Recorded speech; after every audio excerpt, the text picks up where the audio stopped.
Tell them what you got. Well, you want to know what I got? Yeah. Well, I'll tell you what I got. I got 2 Regal Cinemas. I got a Napa Auto Parts. I got 8 Sapphoros. I don't know how many Subways. Hey, can you tell them what you got? Tell them what you got.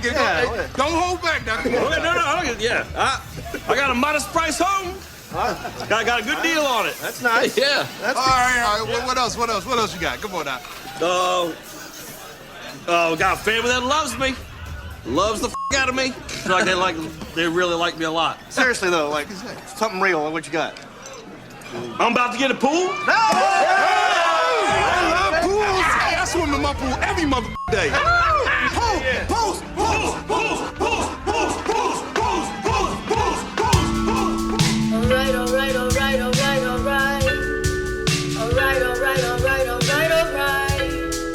I never listen. I'm gonna listen.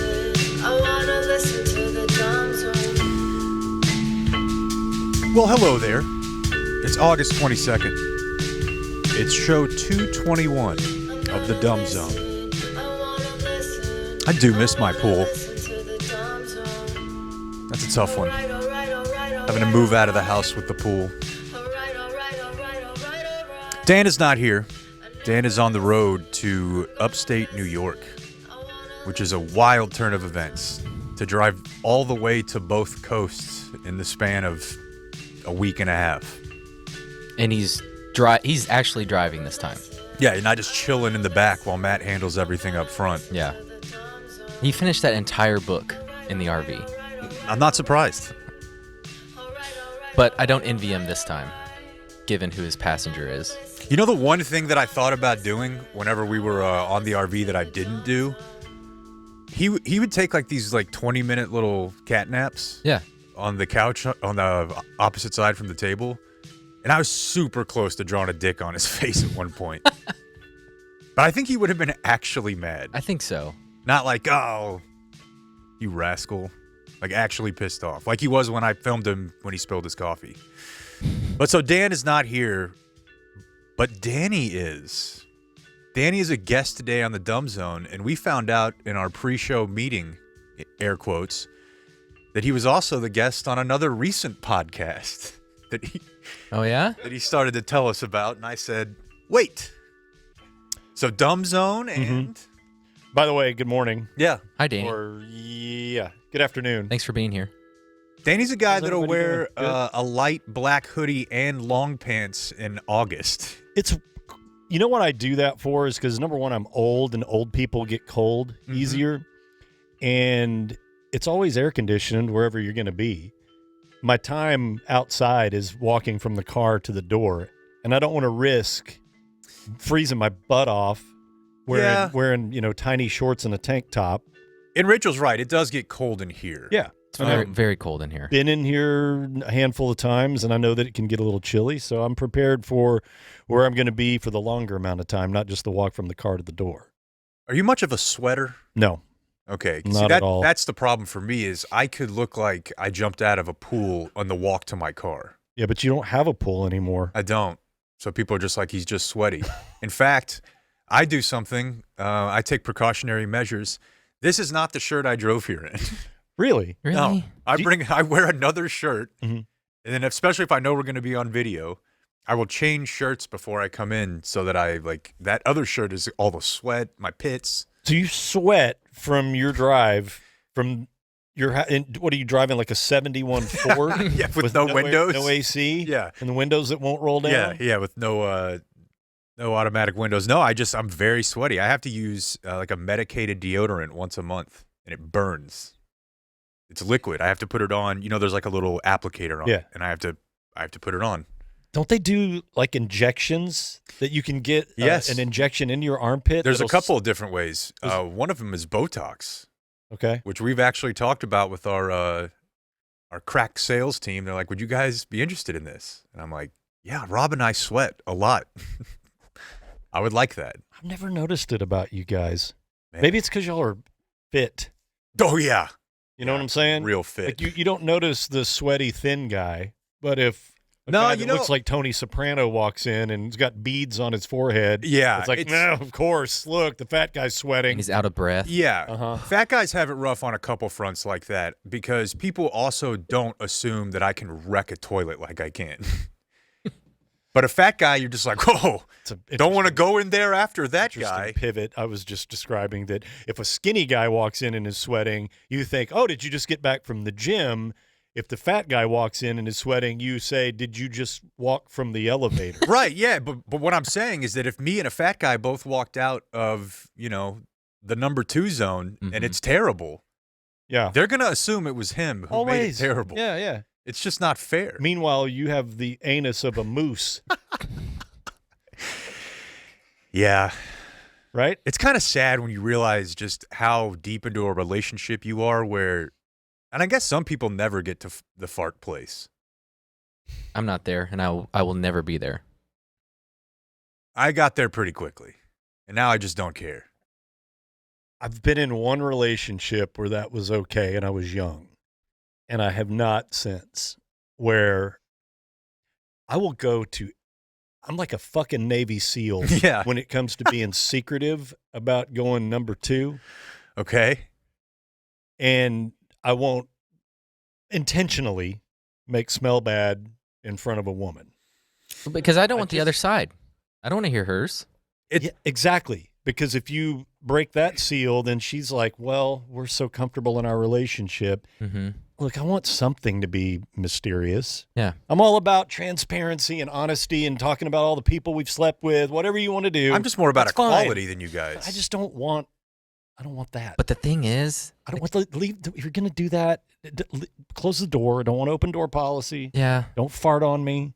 But you know what? Fart on me? That doesn't have to go that far. Yeah, that feels like a special request. The kid loves it. They do.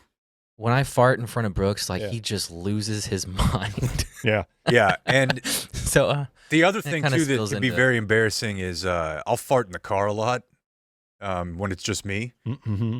And then, the next time I get in the car, if it hasn't been that long, the fart is there.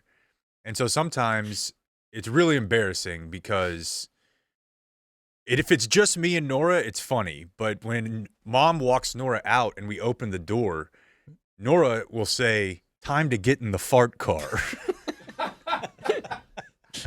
She calls my car the fart car. Mom's car is the black car. Yeah. Mine is the fart car. Why is Mom's car the black car? It's just black, Danny. It's not. It's the toy that's under the driver's thinking seat. about the things that are done in the car. No. Well, no, there's not a series of premium videos filmed there. Although I suppose that could apply to the fart thing, too. Uh-huh. Mom's not driving around with Jake Steed in the passenger seat. No. And Nora's also called me out, right when, at our old school, when we were in drop-off, if I happened to let one go when we were maybe 2 cars back, and then the lady would come up and open the door and she would yell, "Ooh, Dad farted." And it's just some 22 years old teacher's assistant lady. And I'm like, it was her. It was her. It's so awkward. Yeah. They just call you out all the time. Yeah, it's amazing. I'm sure your little one's like this too, as well, Blake. But the lack of filter that they'll say anything to anybody at any time. They're the biggest snitch. They're snitches, and if you're not the type of parent that's kind of always trying to censor them, like when I grew up, if you just didn't, you didn't really talk. You were going to get a backhand, or you're going to be told to shut up, or that's inappropriate. Now in modern parenting, you kind of you don't really try to discourage the kid from having a voice, but it's really fucking embarrassing when you're picking up a pizza. And I think I've told you this story, maybe. But did I tell this on the air here before? I don't think so. Okay. Not with me. No. Where you go to pick up a pizza with your kid. All right, so Lover's Pizza. Love it. Great New York-style pizza up on Garland Road. We're going to talk about pizza a little bit later as well. Deep dishes here. Yeah. Show up with my kid. We do this on the regular, about once a month. And we're sitting there, and I recognize a guy that's doing a pickup as well. And I look up. It's like, oh, my God, that's my buddy Chris. Now, Chris was a former I'm not sure what the special, if you're in the Navy, you're a Navy SEAL. If you're in the Army, you're Special Forces. He's one of those guys. Green Beret or something. Operative dudes that that did a lot of tours, Afghanistan, Iraq. And when he came back, he was a Dallas police officer for a number of years. So he looks like a fucking badass. Like he's big and built and bald and cool glasses and everything. Anyway, he's picking up pizza. I'm like, hey, Chris, what's up? And he turns around and he'd never met Malcolm before. I hadn't seen him in years. They just start talking. I'm like, hey, Malcolm, Chris used to be a police officer. So Malcolm is fascinated with jail. Of right course. now. Yeah. Yeah, he wants to know who's in jail. Are scary guys in jail? What do you have to do to get in jail? And he will say quite openly, I want to go to jail. So he's telling Chris, it's like, my friend, this Chris, police officer, he's like, I want to go to jail. And Chris says, oh, yeah, okay, well, you might not. There's a lot of bad people in jail, and start talking about jail. And he looks at Chris and he goes, I want to see your penis. What? And he said it so loud that heads turned in the pizza place, and it's a sit-down restaurant. Heads turned and we're like, what the hell? And it's my little boy standing up looking at this large bald man saying, Show me what you got. I want to see your penis. And he said it loud. Where did he get this? I don't know, because he was probably like at Penis height. penis level and just happened to look straight ahead. It's like, I want to see it. Yeah. See my dad's. Yeah. About it. What are you packing? Yeah. So Chris goes, well, if I did that, they'd probably put me in jail. Yeah. Which is the perfect comeback. Yeah. And But yeah, I'm just sitting there going, are you kidding me? I've always been worried. We've talked about this before. I've always been worried that if, let's say, we have a nurse or a nurse practitioner who is not white, that the kid will bring it up. But it's never happened. I guess they just don't, they don't think about it. I think if they grow up in Her class was pretty diverse at Montessori, so she just never. But I'm like, this lady comes in. She's very large. She's black. I think as long as they don't hear that distinction being made at home from their parents, right, or people that they're exposed to, I don't think they pay any attention to that. Yeah, you're probably right. For the most part. You're probably right. Yeah. So tell us about your most recent podcast appearance. So a friend of mine, Tony, has linked up with these two other guys, and I think they're all former Dallas residents and were affiliated in the music scene industry here for a number of years, like back in early 2000s. And one of them moved to Austin, I think, and then another guy is in San Francisco, and they do a podcast on Christian rock I think it's called God Gave Rock and Roll to You. And I don't think it's dropped yet. I don't think our episode's dropped, but Tony, we were chatting one day, and he asked me if I'd be interested in being a guest. And I was like, hell yeah, I'd do it in a heartbeat, because I've got a pretty extensive background growing up around all that. So I did like an hour and a half with those guys and just talked about what my scene was with being exposed to it, how the hardcore indoctrination attempts, as a young kid. You and I have talked about the camps. Yeah, church camps, VBS. Yeah, Vacation Bible School, where they would bring in people from other church markets that were maybe self-proclaimed experts on this stuff. That we had this one session where this guy came in and taught our Bible study or Bible school or whatever it was about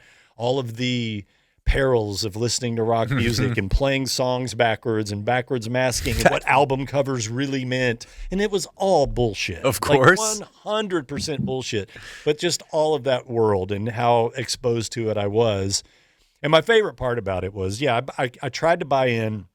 You're getting these records, like your youth director says, well, I know you like Foreigner and AC/DC. Well, these guys rock too. And you see the picture and it's like, I don't know, man. There's a guy with a guitar, and there's a fat Asian dude with a vest, and that guy's got a mustache. He's got a mustache. He's bald. Because back in the day, you'd buy your records based on how cool the band looked of times. Or how dangerous the logo was. Exactly. Yeah. Yeah. And this was none of that. And then he's like, oh, but check it out. And you listen to it, and you're trying to love Jesus. So you're trying to convince yourself this stuff is good, but there's fucking synthesizers in it, and I don't want that. And the guy can barely play lead better than me.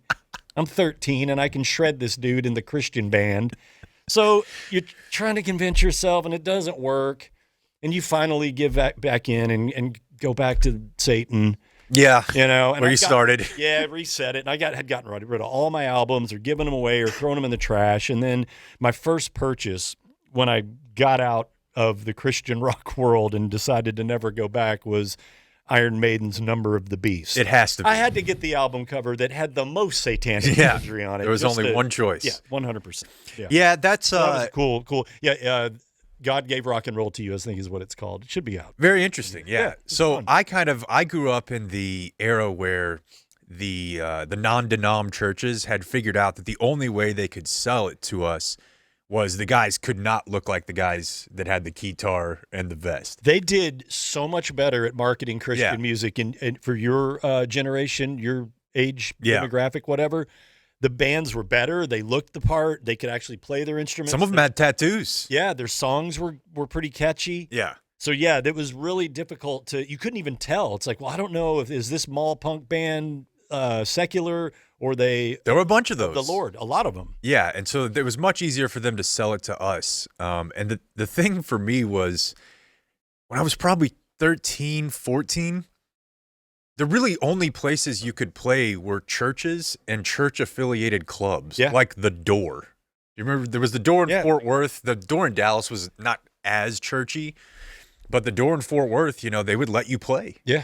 And if you just had a demo. Russell Hobbs venues, I believe. Is that the name of the guy? That sounds really familiar. Yeah. And it was interesting because it was religious-based, and cover was $10. And I believe I remember the club keeping 8 or 9 of that. So I'm like, that doesn't seem that charitable. We got 50 people to show up here and made $50. Right.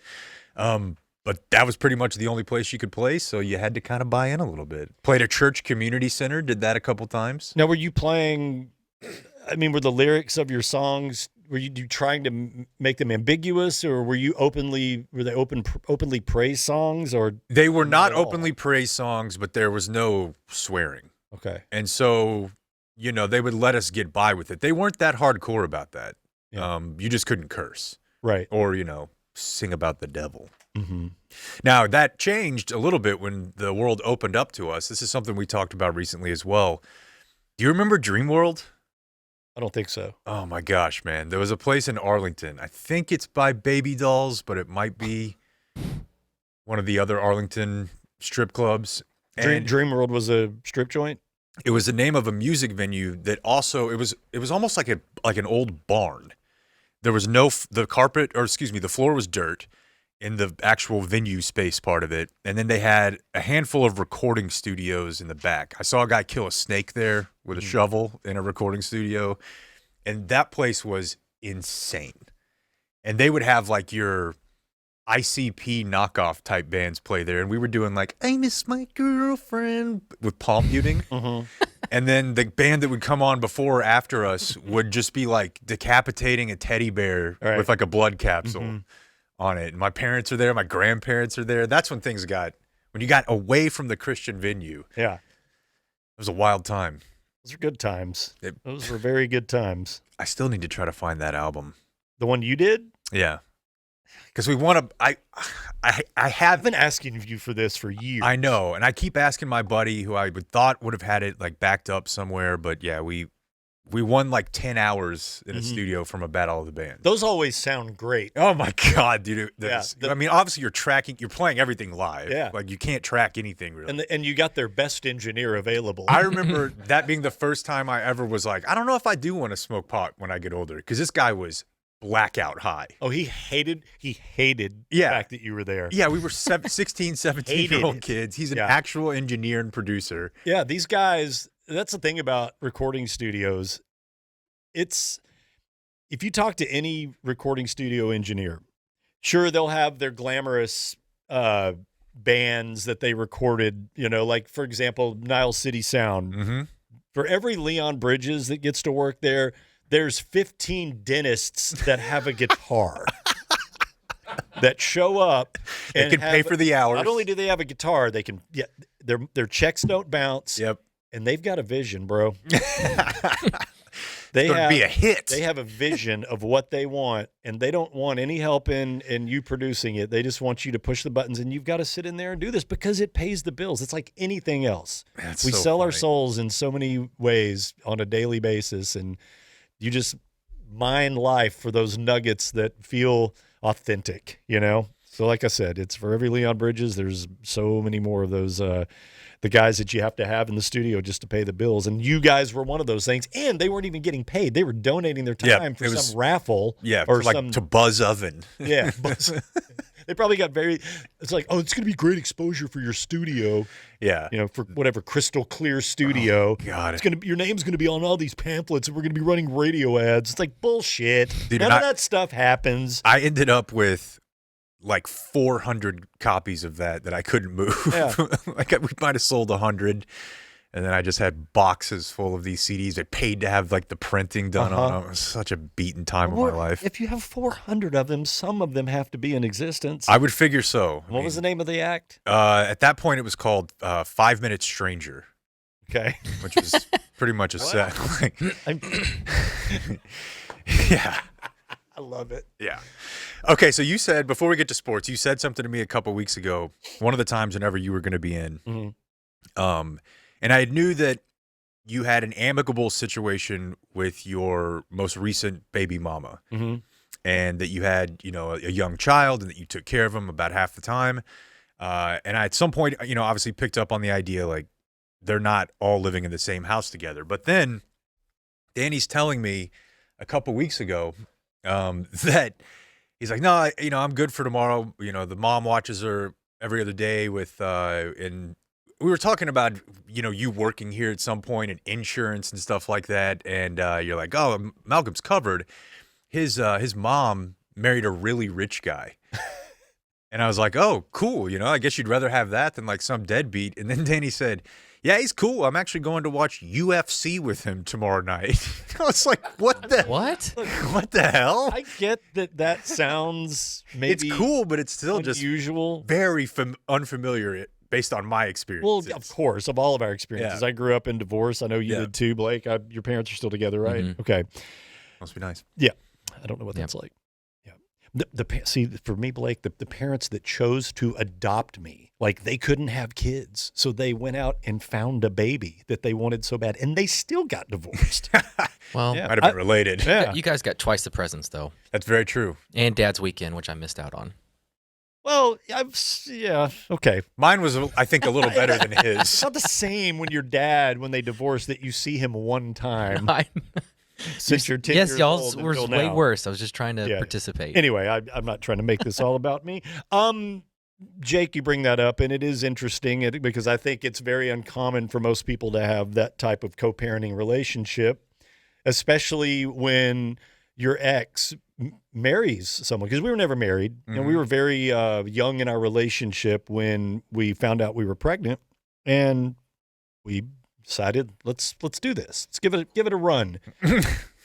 And the run didn't last, which, you know, is not uncommon at all. And she ended up dating this guy, and they ended up getting married, and they have a daughter now. She's almost 3.5 months.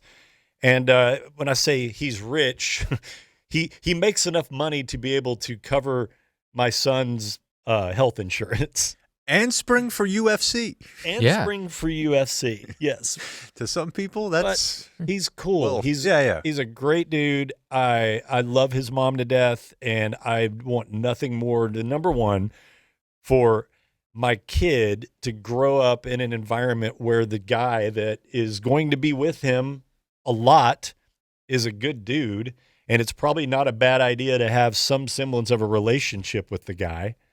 An amicable, kind, nice, friendly relationship. And I care deeply for his mom because that's the mother of my son. And it's all good. And yeah, maybe it's a little weird to most people.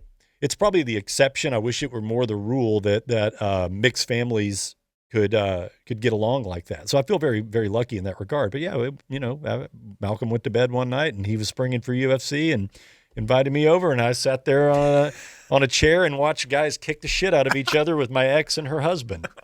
And look, I think that most went people, down. I think most people put on the brave face and try to make it work. I mean, my parents did that. It wasn't like they were trying to actively sabotage things. Right. But that basically went as far as we're not going to argue at sporting events. Yeah. And we're going to take care of the kids together. But it certainly wasn't like, hey, dude, I'm going water skiing this week. You want to come out? It definitely wasn't that. Which would happen. Yeah. I could see if they went water skiing, I would probably get an invite if it were, feasible for that to happen. I would get an invite from him. You're a very mature man. He would text me and say, "Hey, bro, do you want to come out for a couple of days? We've got this cabin." They went to Broken Bow recently, and I went up one morning and hung out with them during the day and spent the night and slept in Malcolm's bed. And Malcolm and I drove back to Dallas the next day.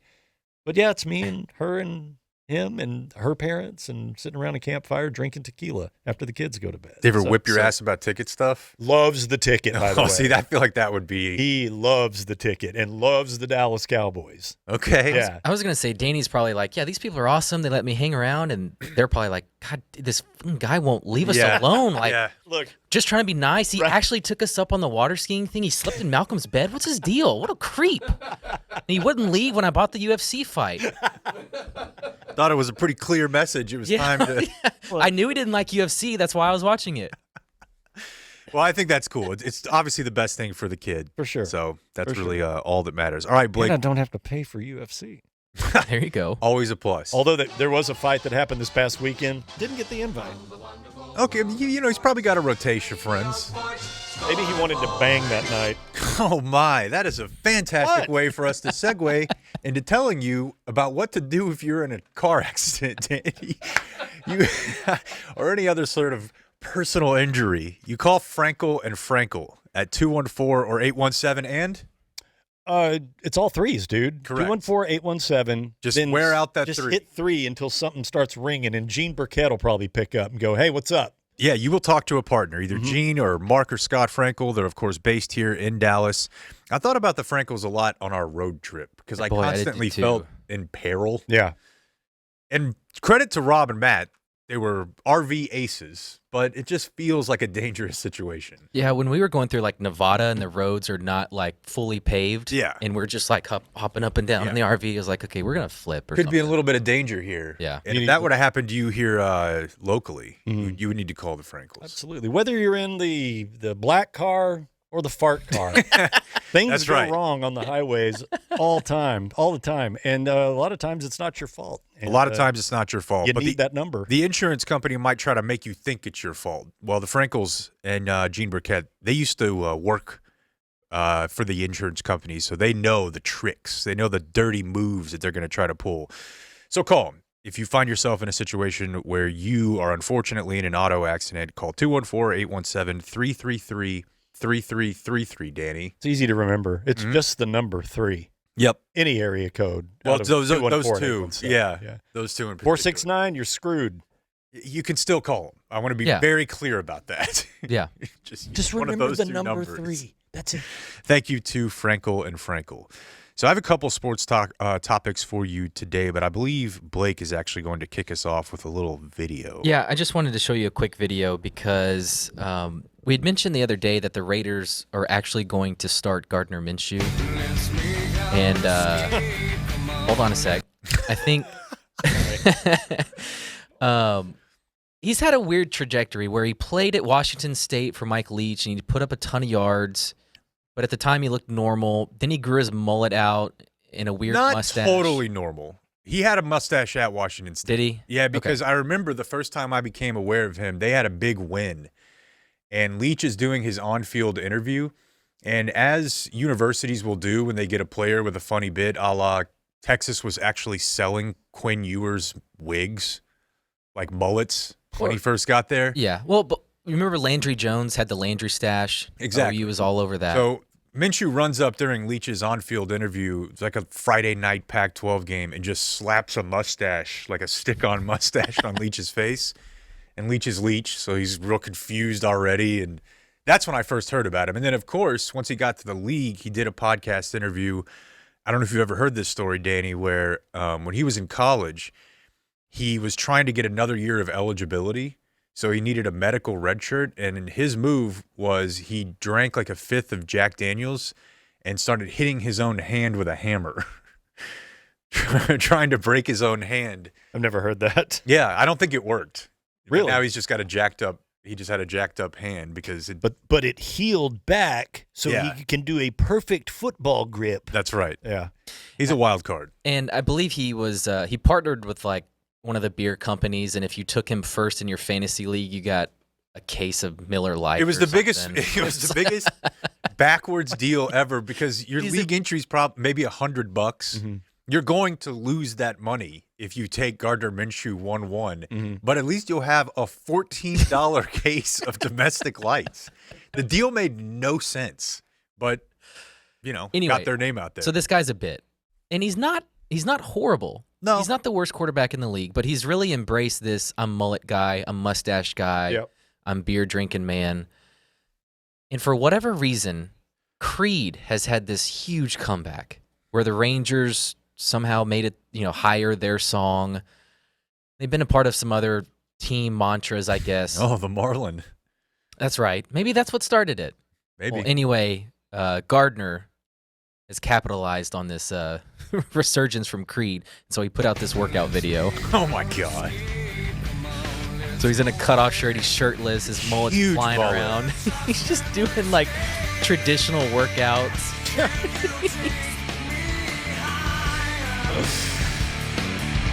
And it's set to hire. I wonder what the coaches think.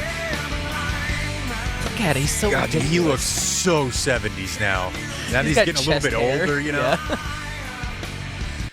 Yeah, that's Yeah, fantastic. he's leaning into it, and he's the starting quarterback for your Las Vegas Raiders. Man, if he do a little something with that hair, he's giving off some serious Burt Reynolds vibes. That's kind of what I was looking for when I said 70s. Kinda Burt Reynolds. badass. That is. And you know what? The Cowboys would never embrace that. No. Like they want the most boring backup quarterback possible. And they found him. Yes. The worst interview On the field and off. I've ever conducted. The worst liner for sure. Really? Yeah. This is not good.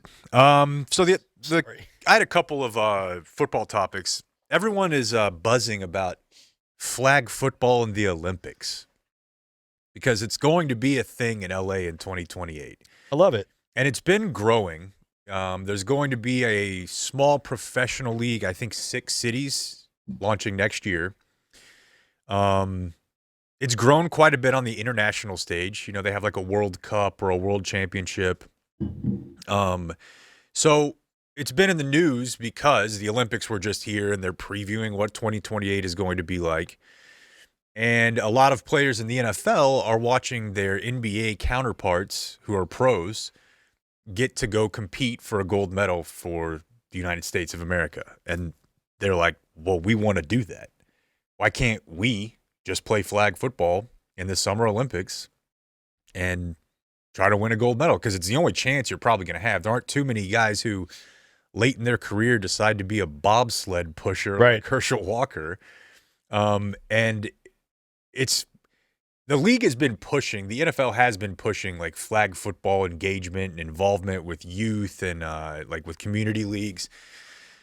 So that's the first part, is that this is going to happen. And I'm sure there'll be a bunch of curmudgeon-y sports writers who are like, this is a bastardization of the game, all that sort of thing. But it really was back in the news again over the last couple days because a guy named Darrell Doucette, who is the current quarterback for the United States team.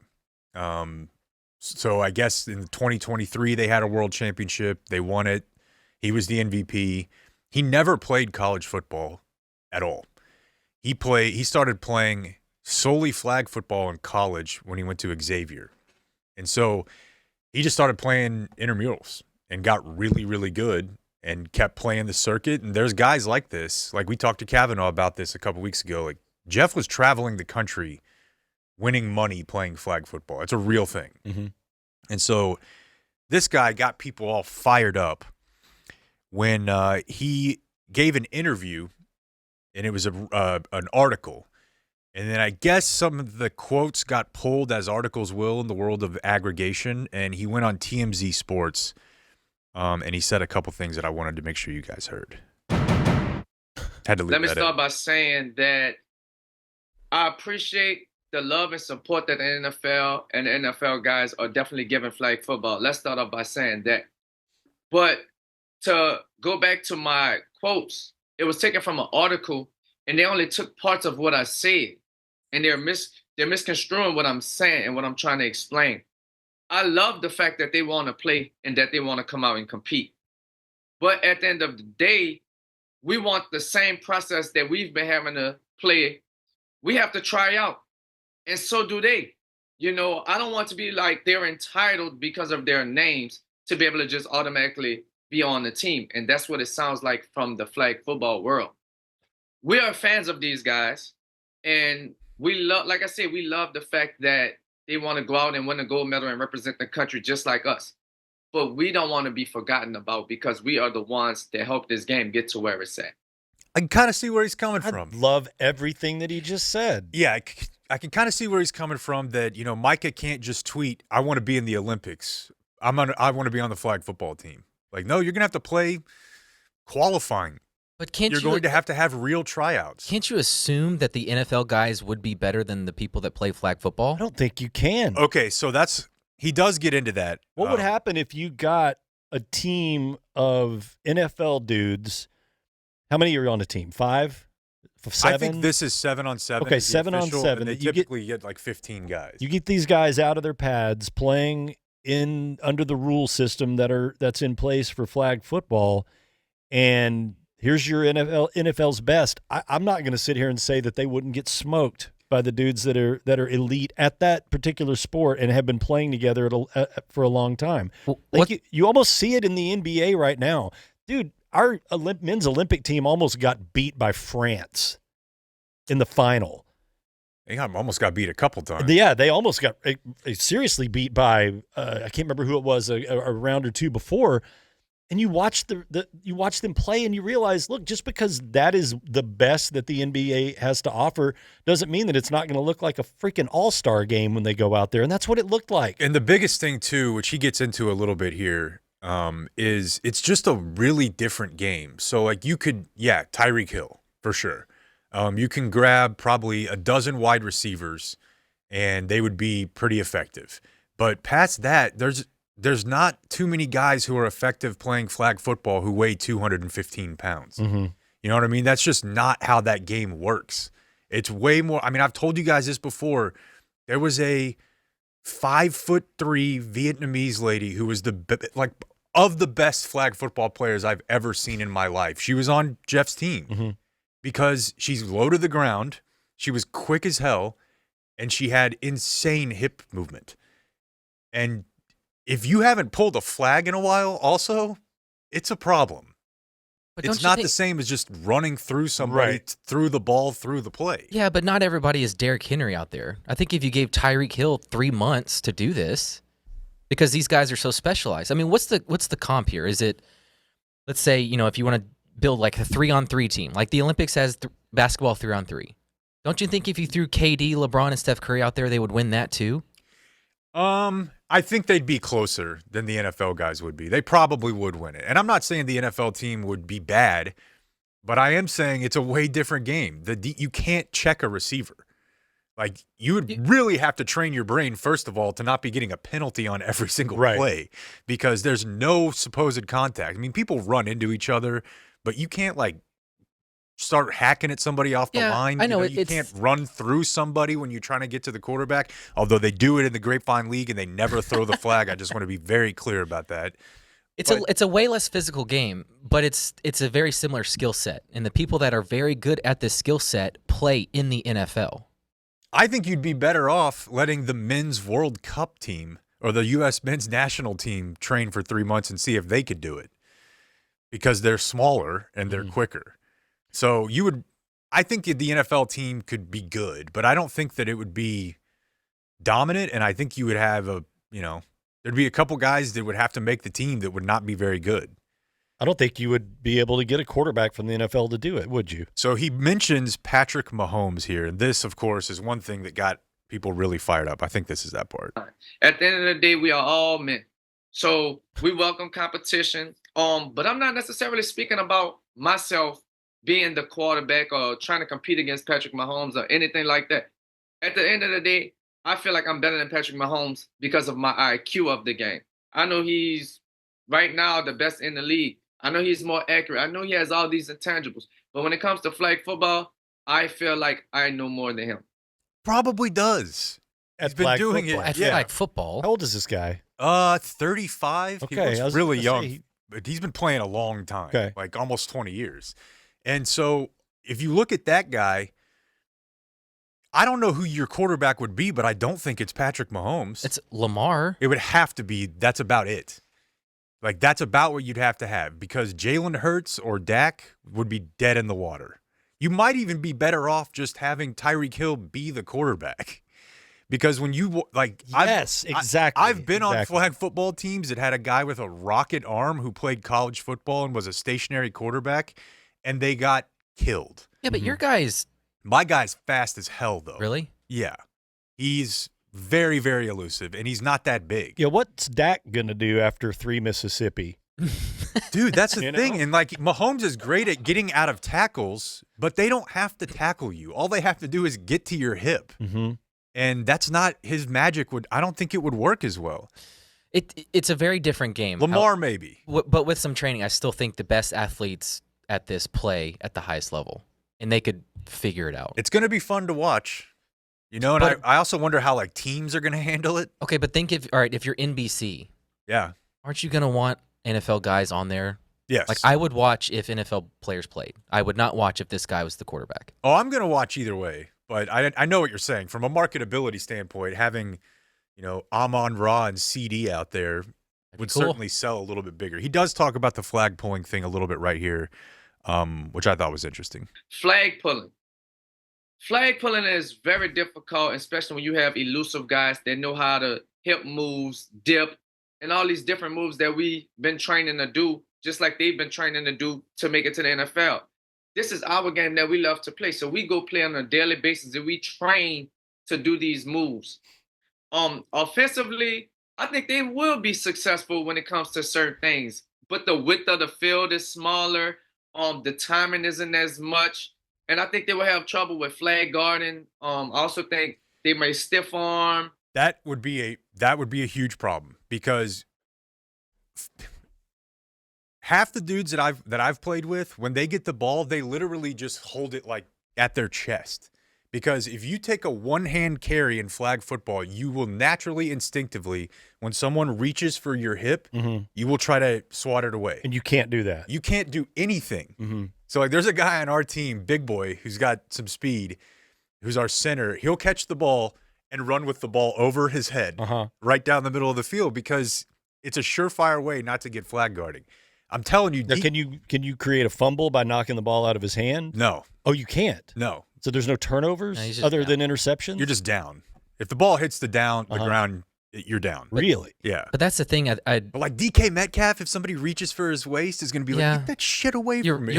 You're right on that. However, we haven't brought up defense yet, Yeah. and I think the NFL guys would be really good at that. Imagine Trayvon out there. I still think he's going to instinctively think he can just get in a guy's hip pocket. Yeah. And you can't. So I don't know. I'd love to see it. You know what I'd love if they did? They just did this like, a Mighty Ducks movie or something, and they just have the two teams play each other to see who the team is. So That'd be cool. Not even like a mixed version of it. Let's have a primetime event where the current team and 12 of the NFL's best play, and it's winner take all. Well, if you go by Jake's logic, your best bet for quarterbacks would be like Lucy Liu and Margaret Cho. Yeah, Margaret Cho is a little bigger, I think. Small Asian women. Margaret Cho, based on my memory of the stand-up where she was wearing the leather suit, was that she was not exactly diminutive, but which is but she might be fast. why I enjoyed her quite a bit. There was a time where I was like, this'll work for Margaret Cho, Danny. It was the summer and Comedy Central was running the special a lot. Do you think my popular Asian culture celebrities are a little dated? A little bit dated. Lucy Liu. Yeah. Who was she? Was she like Xena, the warrior princess? No, she's still around a little bit because she was in Hey now. Or I don't want to say anything because it's going to be racist. She was in Charlie's Angels, but Oh, still, yeah, that was yeah, a long that was time a long ago. time ago. Yeah, I was about to mention a current show. Aquafina. With There's the- one. Okay. Yeah. I didn't want to just throw out. We should move on. Shogun? Are you going to say she was in Shogun? Shogun is awesome, by the way. Yeah. Have you seen it? Some. Yeah. He bailed. You bailed on No, Shogun? I haven't. What about loved you? it. To it. Yeah, I finished pretty quick. Wow. Yeah. Pretty exceptional. Even if it sucked, I mean, What, the ladies? oh my God. Yeah. Yeah. The one scene where she like actually goes in and kind of surprises him when he's asleep. She's just like, yeah, that was pretty special. Yeah. Yeah. Anyways, we've got controversy involving the Miami Dolphins. Controversy. So this has been something that's kind of been percolating a little bit. With Brian Flores, their former head coach, he had the situation where he got fired and then he sued the league because he said that their owner was trying to incentivize him to lose, to pay to tank because they wanted, X quarterback over another, and that he made allegations of racism. Their owner ended up getting suspended for a year, which is hilarious. What does that even mean? You're just like an 80-year-old billionaire, and they're like, don't come to work for a month. You're like, okay, so I just don't have to mess with any of the stuff? Can't go to the games, I guess. Yeah, but okay. It doesn't seem like that big of a deal. A lifetime ban is one thing, but a year suspension. But Yeah, but that goes on as permanent record, Jay. it's in the file. Mm-hmm. Well, you and I have talked about those before. Uh-huh. I've been in a lot of files. Yep. Yeah. So one thing that you started hearing after they fired Brian Flores was that he had a really poor relationship with Tua Tagovailoa. I'm never going to get that right. Just say Tua. I'll just say Stop Tua. trying to be cool and pronounce it. And that's exactly what I was doing. And they hired Mike McDaniel, who is like the coolest guy in the world. We all became kind of obsessed with him his last year in San Francisco because he looks nothing like a football coach. Yep. He talks nothing like a football coach. Talks like a genius at the Apple store. Yeah, and Right. and definitely looks in like it, picture too. one looked like it. As you can see if you're watching at home, though, and you'll see it in the NFL this season, after 2 years in Miami, the overworked Twitter joke of the week was he already looks like a Coke dealer or like a nightclub owner. I mean, how is that the same guy? Okay. He looks so cool. He has like a perm. The thing that I know, okay, so he's grown out his beard a little bit, Yep. and he stopped slicking his hair back. Yep. Because his hair is it's obviously curly, but he used a lot of product in picture left to get it to do that. And he went with, rather than prescription, Dork like glasses. bifocals, he went with blue blockers. Yeah. Like I swear to you, this guy has worked with Tony Montana. He looks kind of badass. And now. he's got like a $10,000 watch on. That he coaches in Yes. on the sideline. The watch? Yeah, he Really? coaches in the watch. He coaches in like $800 Nikes. And The pants. the pants that don't reach your ankles. I've come around on those. I'll never let you. can't. I'll never let you see me wearing them. But Yeah, I've come please around don't. on those. They're actually comfortable. Some guys can pull them off. You Thanks. you could change the logo on his polo on the left, and it would make more sense if it said Best Buy, yeah, right? for sure. Yeah, And for the sure. other one just needs to say cocaine. Right. It's right there. So he's the ultimate players guy. His players love him. The people in San Francisco loved him. Every stop he's been at, everyone loves him. And that's not been the case for Brian Flores. So Tua went on the Dan Lebitard show. And after 2 years with Mike McDaniel, is it 2 or 3 now? It has to be 3 because he got paid. This is 2 Tua? with Mike McDaniel, and he must He's have had 2 with McDaniel and 2 Okay. with Flores. So after those 2 years, they paid him. They've won a lot of games. They flamed out, of course, at certain times throughout the last couple of years, but they're a good team. He's a good quarterback, and this is what he had to say. Can you explain to us the difference in practical terms between having a coach who did believe in you the way that he did and the difference between that and what was happening with Flores? Yeah. Well, to put it in simplest terms, if you woke up every morning and I told you you suck at what you did, that you don't belong doing what you do, that you shouldn't be here, that this guy should be here, that you haven't earned this right. And then you have somebody else come in and tell you, dude, you are the best fit for this. Like, you are accurate, you are the best whatever, you are this, you are that. Like, how would it make you feel listening to one or the other? You see what I'm saying? And then you hear it, regardless of what it is, the good or the bad. And you hear it more and more. You start to actually believe that. I don't care who you are. You could be the president of the United States. You have a terrible person that's telling you things that you don't want to hear, or that you probably shouldn't be hearing. You're going to start to believe that about yourself. And so that's sort of like what ended up happening. And it was, I mean, it's basically been, 2 years of training that out of not just me, but, a couple of the guys as well that have been here since my rookie year all the way till now. It's pretty damning. It's pretty scathing, yeah. Yeah. Sure. I mean, he referred to him as a terrible person. It's weird, though, because I think probably some of the discourse, Danny, is like old school football heads being like, you're not supposed to be told you're great every day. Like, you haven't done anything. You haven't earned anything. So that's why we're going to, Parcells way. We're going to coach you and make you realize you suck so you'll want to get better. And it's probably just different for every player, but I certainly think in the current generation, you're going to get better results by by pumping guys up than tearing them down. Yeah, and once you make that transition from college to NFL, you're no longer a student that it's almost still okay to treat them that way or to talk down to them a little bit, for whether it would be for motivational purposes or just because I'm old school football coach guy. Once you get in the NFL, these are equals. These are guys that are making a shitload more money than you. They're grown men millionaires that are all either in their 20s or about to be. That doesn't motivate people anymore. Yeah. And I'm sorry, there's people out there that can say, that's the wussification of sports and America, and it was better back in the day when, you punished your kids on the field by withholding water for the weak. Yeah, just ridiculous. It's like let's evolve a little bit as people and realize that is just not the way to treat people. Period. But especially once you get out of high school and college and you're part of a business, you work together.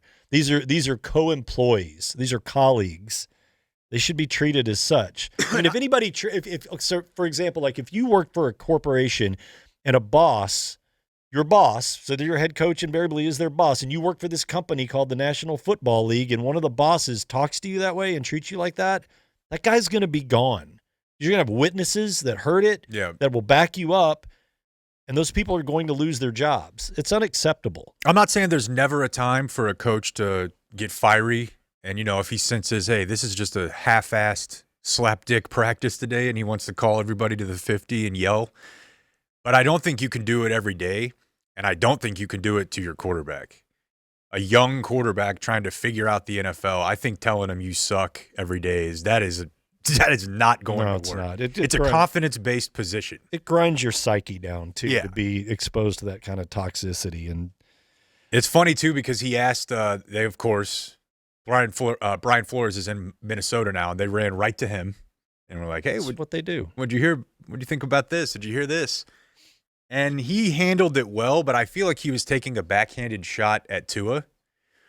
Because he's like, I hear the criticism, and the way that I've tried to live is that, when someone criticizes me, I learn from it and get better. It's kind of like, it felt like the subtext was, unlike this pussy, I did it because that's the way you get better. Yeah. He ran and cried about it. All right, Blake, you know what's next? Do you want to do this? Yes. Okay. Hey, everybody. That was it's pretty time smooth. to answer some of today's viewer I'm serious. mail. Obviously, Dan out today, so in his stead, I will try to do my best to read some of your viewer mail. A little less music. Perfect. Thanks. 29 years old today, was not woken up in that special way for the first time in 5 years. He's now 0 for 1 since being engaged. So maybe that's why you were not woken up in that special way. I was excited to fight at Fight Night last year for y'all, so I guess all the gear and training I did was for nothing. Leaders, Dan, Jake, and Blake. Only request is to ask Blake if he's ever lassoed Halo 2. If not, he's mid. I guess I'm mid. I don't know what that means. Lassoed? Let's look it up. Attached is your new porn link. Sometimes the website is down, but no ads and full HD videos. Try not to share too much to avoid shutdown. Less book talk from Barry. Legendary All Skulls On, also known as Mythic. Oh. Yeah, no, that's a grind. I wish I wouldn't have read that. I know what that means. No. No, I've never done that. So you know, it's really funny. We've had a number of people like email us and say things like, "Hey, dude, just join my VPN." And I'm like, man, I don't know, man. I don't buy that you can't see what I would be. Somebody wants to share their Dropbox link. It's basically what it is. Yeah. I'm like, how does that? I'm just gonna have to go with a knockoff site. I'll figure this out for myself. I don't want help from my friends. Yeah, via email. Yeah. Well, happy birthday to that guy. Dear Dan, I'm a little behind on my listening because I'm out in Georgia celebrating my grandmother's 100th birthday. My grandma is as excellent as can be expected at 100. She took a shot of Fireball at her party and had a margarita with dinner. Wow. Maybe that's the secret to a long life.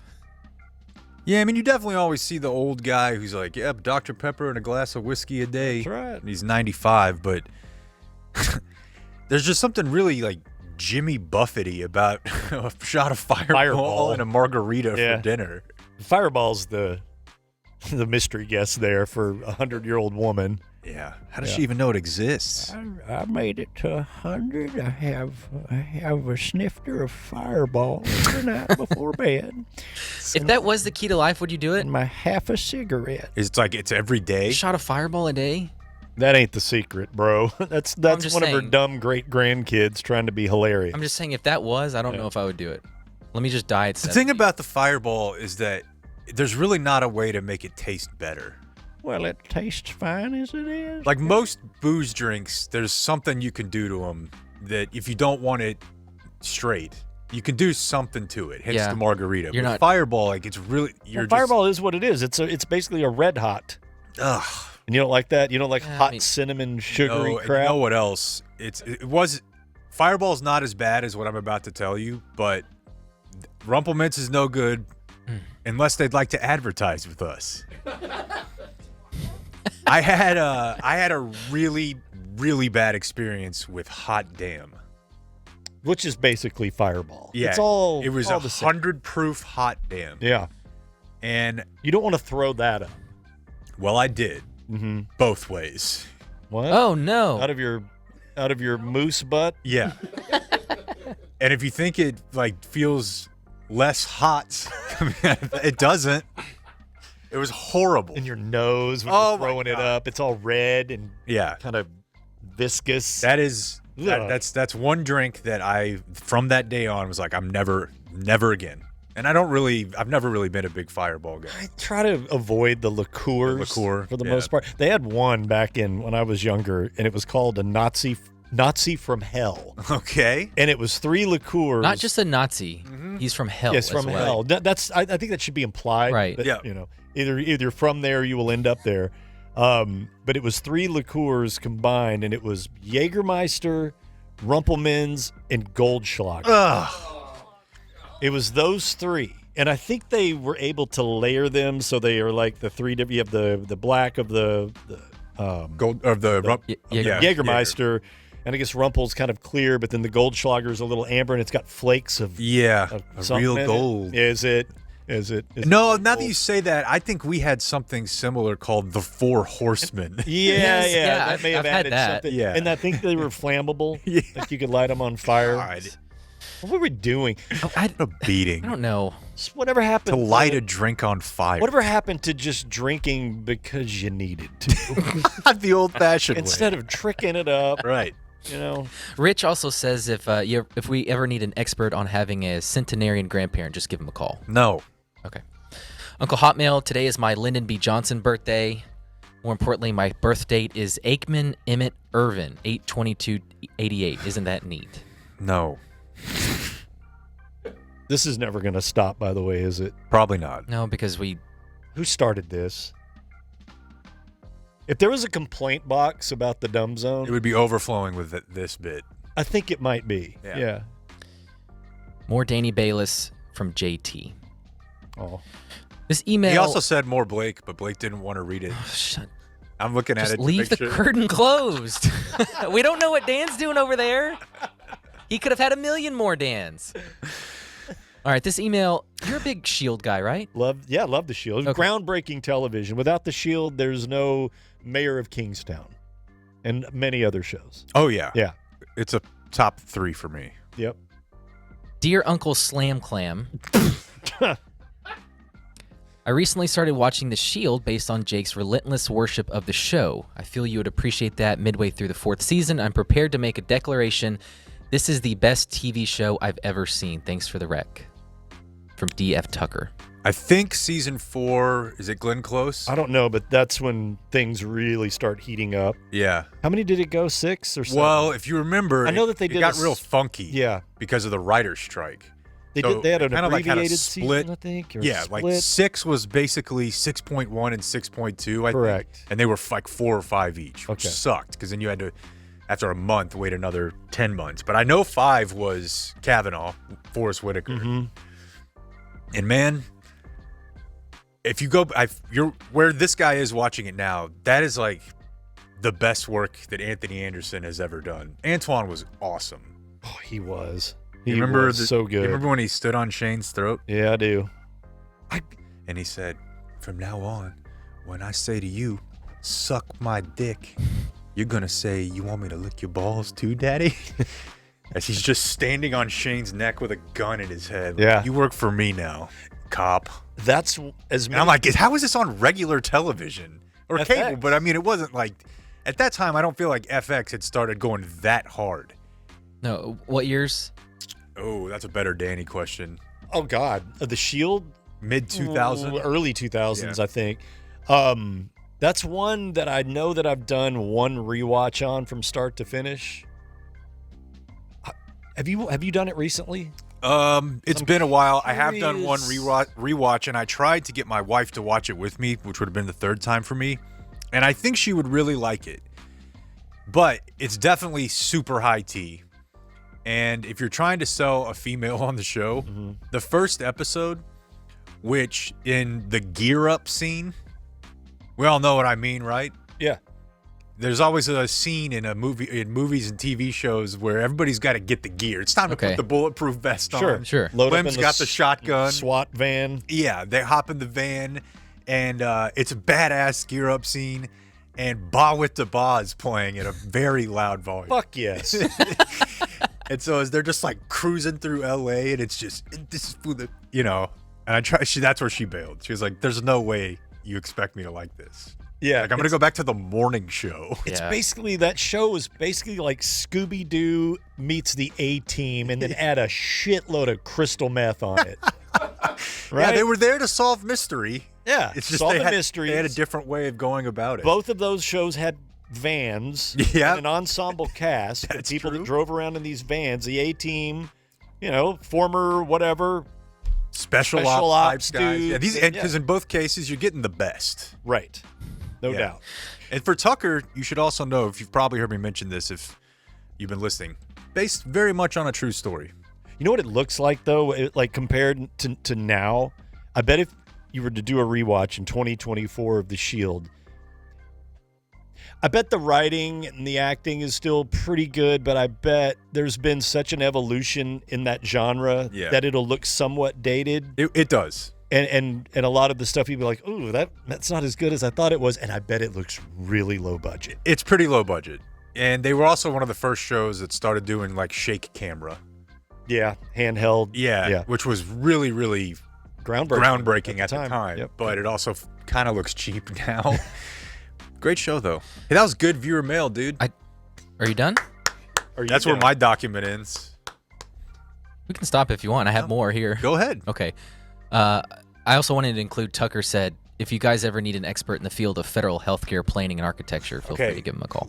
This is another bit, Danny, is that people offering their expertise. Yeah, we'll talk about something, bumble F our way through it, which is kind of the whole point of the show. Right. And then somebody emails and I'm like, dude, email me next time. I'm a climatologist.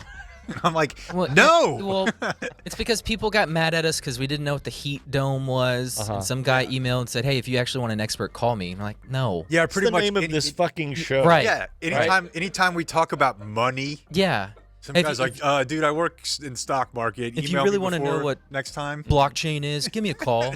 No. We're never going to do it. Because if you actually called these people and became educated, you'd have to change the name of your show. Yeah, and then there'd be no use for us. But then it would just be call a guide zone. Like, we don't know anything. Like, we just know people that know stuff. Greetings, Gash Brothers. Today is my brother Nathan's 39th birthday. The one who has been known to Venmo y'all $1 for coffee every day. And he actually does. Okay. I think we're up to like $50 from this guy. $1 at a time. Okay. So happy birthday, Nathan. Love, JB. Some follow-up emails here. Just wanted to welcome Jake to the club. What club, you may ask? Well, that would be the club of the condom crooks. Because Jake told the story the other day about how he got caught stealing condoms from the store. It's the only time I've ever stolen anything. Yeah. Cheyenne goes to say they got busted, taken to the police station. Ooh. And when the father showed up, they said, oh, you're the dad to the condom crooks. I wonder if Cheyenne was a male or female. I kind of hope female. It makes the dad thing a lot more uncomfortable, but yeah. Yeah, it's tough. The only thing you've ever stolen is rubbers? Pretty much. We all kind of did the bit when we worked at a grocery store where it's like, you know what, I'm just going to grab some microwavable mac and cheese and take it to the back. Like when you were on the clock, you know, you grab a donut. Yeah. When it's super late at night, you're, you know, the night shift, you would just do whatever. Well, the guys that I lived with in the apartment across from the Stop and Go, we had a fucking crime ring robbing that place. Yeah. I was always scared of that, man. Like I had friends who would do the beer run, and I'm like, dude, I ain't touching that. We renamed it Stop and Steal. Okay.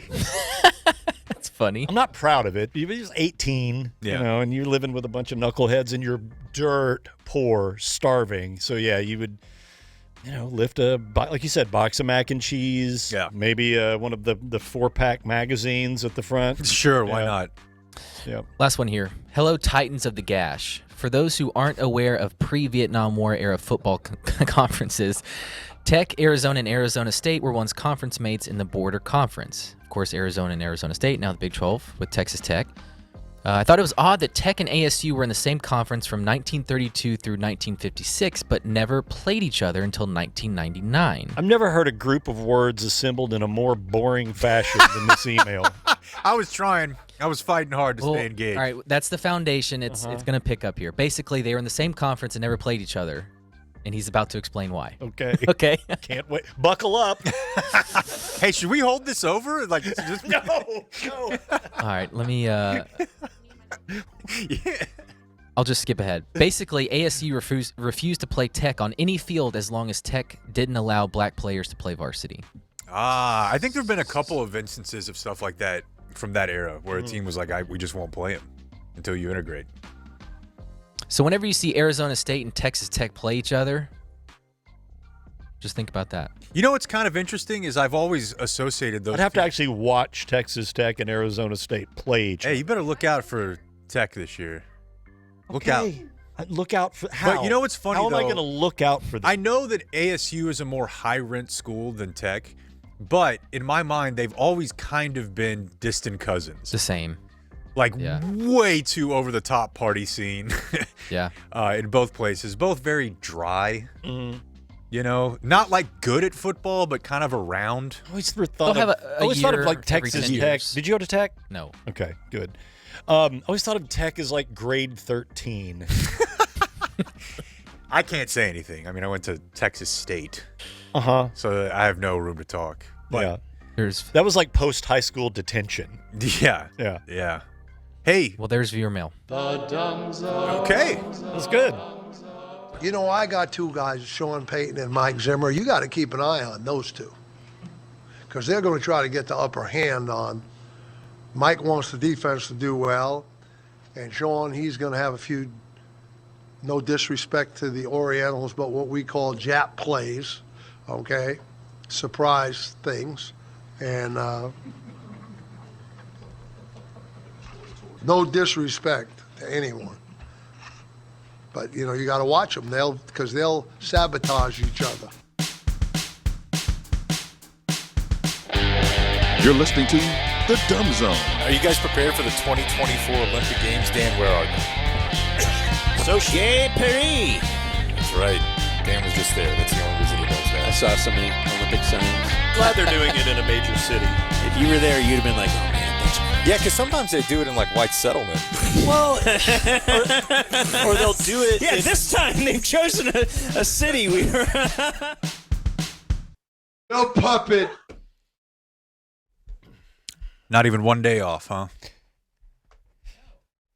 No, of course not. That's the problem with It's a perfect punctuator. you media types. You take something completely out of context and you blow it up to appear to be something that it wasn't intended to be. You know, we do it for clicks. Clickbait.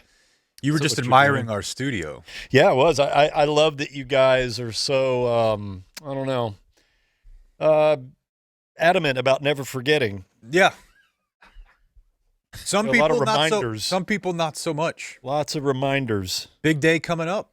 You know what? I didn't forget that. It's a couple of weeks. You got time to get ready. Oh, I'm ready. What are you going to do to celebrate? I'm ready. Well, there have been talks of us going to Mesa, the fine Tex-Mex establishment in Grapevine, and having a listener meetup and doing a big group photo in front of the 9/11 memorial, which is curiously out front of that restaurant. The Mexican restaurant. I drive by it almost every day, and every time. Is it delicious? Yeah, it is. Yeah. But every time I salute the memorial. Uh-huh. You don't salute the memorial, Jake. All right, let's find out what is happening today in Twitter, Blake. We're at an open. The Dumb Zone presents Today in Twitter.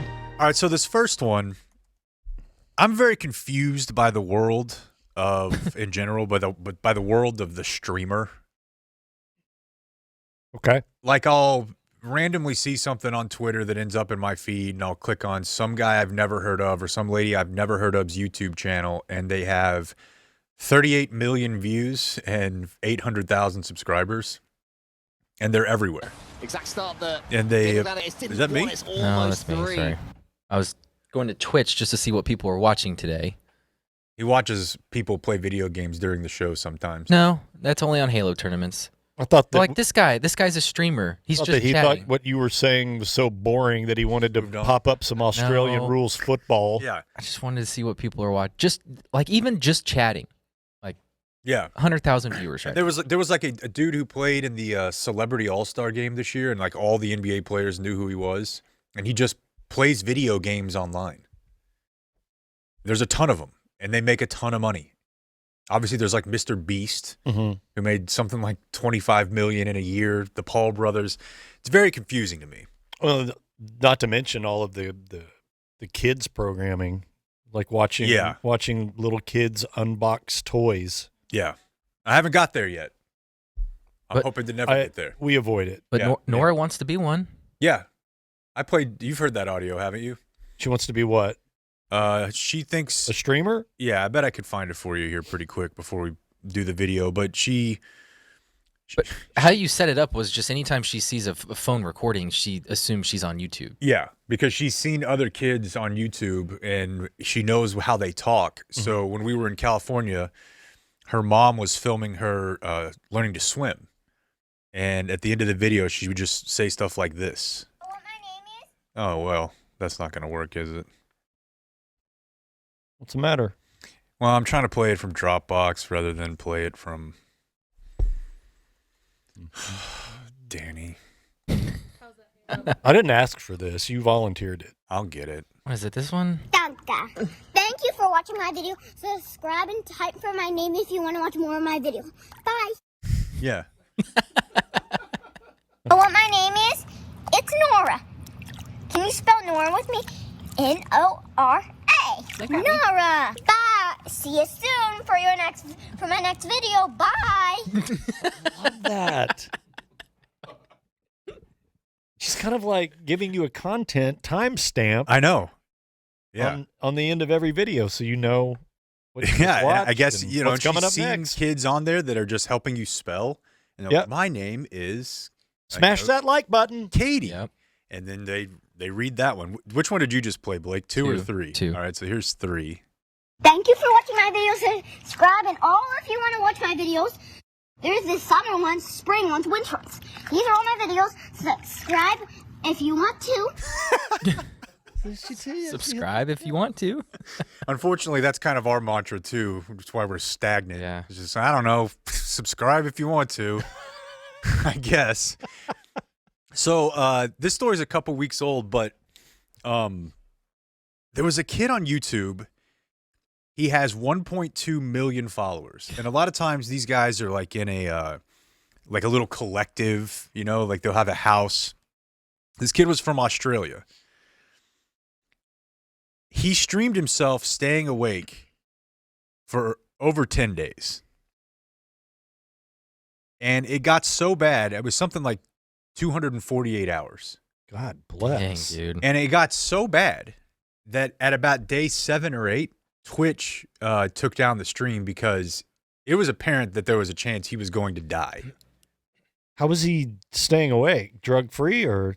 I didn't watch it. I know he had he had Coca-Cola. There was a guy. There was a guy there too. But he wasn't like on meth or anything. I don't think so. There was a guy holding him up, Yeah. like smacking him, like keeping him awake. Yeah, because It was insane. I think the video I have is at the very end of it. If you want to play the video here real quick, and you can kind of get a look for how close to being dead this guy was at like 10 days in. 5, 4, 3, 2, 1.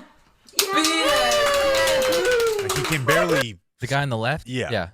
That's him with this weird hoodie. Like, and he's clenching his jaw, and he's kind of rocking back and forth. People who were watching it were saying like he lost the ability to read. Whoa. He was having trouble standing, and he just was like he couldn't speak anymore. So they're trying to talk to him, and it's just complete gibberish. And yeah, so he claims that he set this world record. But the worst thing about it is that like after he posted it, a bunch of people were like, you know, like the world record's actually like 8 hours longer. It was set. Oh no! 8 hours longer. Yeah, he I looks think like that's he could have right. made it. Yeah, I don't know. I mean, like I said, they shut down the live stream. Mm-hmm. Is he going to At try one again? point. I very seriously doubt it. But you know, the platform is like, look, we can't just have you die on here. What are the? I mean, is there a precedent set that staying up multiple days like that can kill you? I think so. And how does it happen? That I don't know. Maybe we'll have a contact in tomorrow's mailbag. Yeah, it does say here, Norm did the attempt with no stimulants. So no caffeine, no nothing. Just people helping slap the shit out of him every Yeah, every and I think hour. Blake's right. It's like his brother. There's a bunch of videos of them just shaking him. And a bunch of medical professionals obviously were weighing in like, dude, this is... So when I started reading about this, I read a bunch of people were posting about it that had insomnia. And they said that when they stayed awake for 6 or 7 days, that the after effects did not wear off for years. Really? Yeah. So there are... And they still, like, they can't sleep normally because even worse than it was before because there's a lingering effect. Yeah. So he also did a sleep stream right after this. Yeah, I think he made it like 36 hours or something. He slept for 38 hours. Yeah. Straight? Yes. Did he wear a diaper? I don't think so. But he said he woke up and the skin on his hands were peeling. I don't know why. But just dead skin because he was probably dehydrated. Yeah, dude. and you've got dead skin coming off of you all the time, as gross as it is. And so if you're just like not moving for 3 days, 38 hours? or 2.5 days. How long can you survive without water? It's about 3 days, I think, right? Yeah. God, this is crazy. What an idiot. Well, speaking of idiots, I'm a sucker for a good fans in the stands fight. Padre Nation. Feels like it's really, really popular in the NFL. You know, every sport has them. Mm-hmm. You don't really see them in basketball that much. It was the Suns and 4 guy that got clocked. But for the most part, it feels like the NFL and MLB. And I've loved Dallas, Texas TV's account for one main reason, and it's for Monday mornings. To just see the weekend Dallas fight roundup. Yeah, and it's to see, you know, hey, did these Cowboys fans fight each other? Mm-hmm. Did they fight a rival fan? We gotta go to the tail of the tape. So this is 2 guys in a Padres game in the last day or so, and it's hilarious because the guy who eventually loses is moving like he thinks he's Muhammad Ali, but the other guy I'm pretty sure can fight. He looked like he had pretty good fight experience. Yeah. The way he was moving just looked real, where the other guy kind of looked like Looney Tunes. So I wanted to play this for the video crowd, get everyone's reaction. Got the white wife beater on. And he's giving him the shoulder move.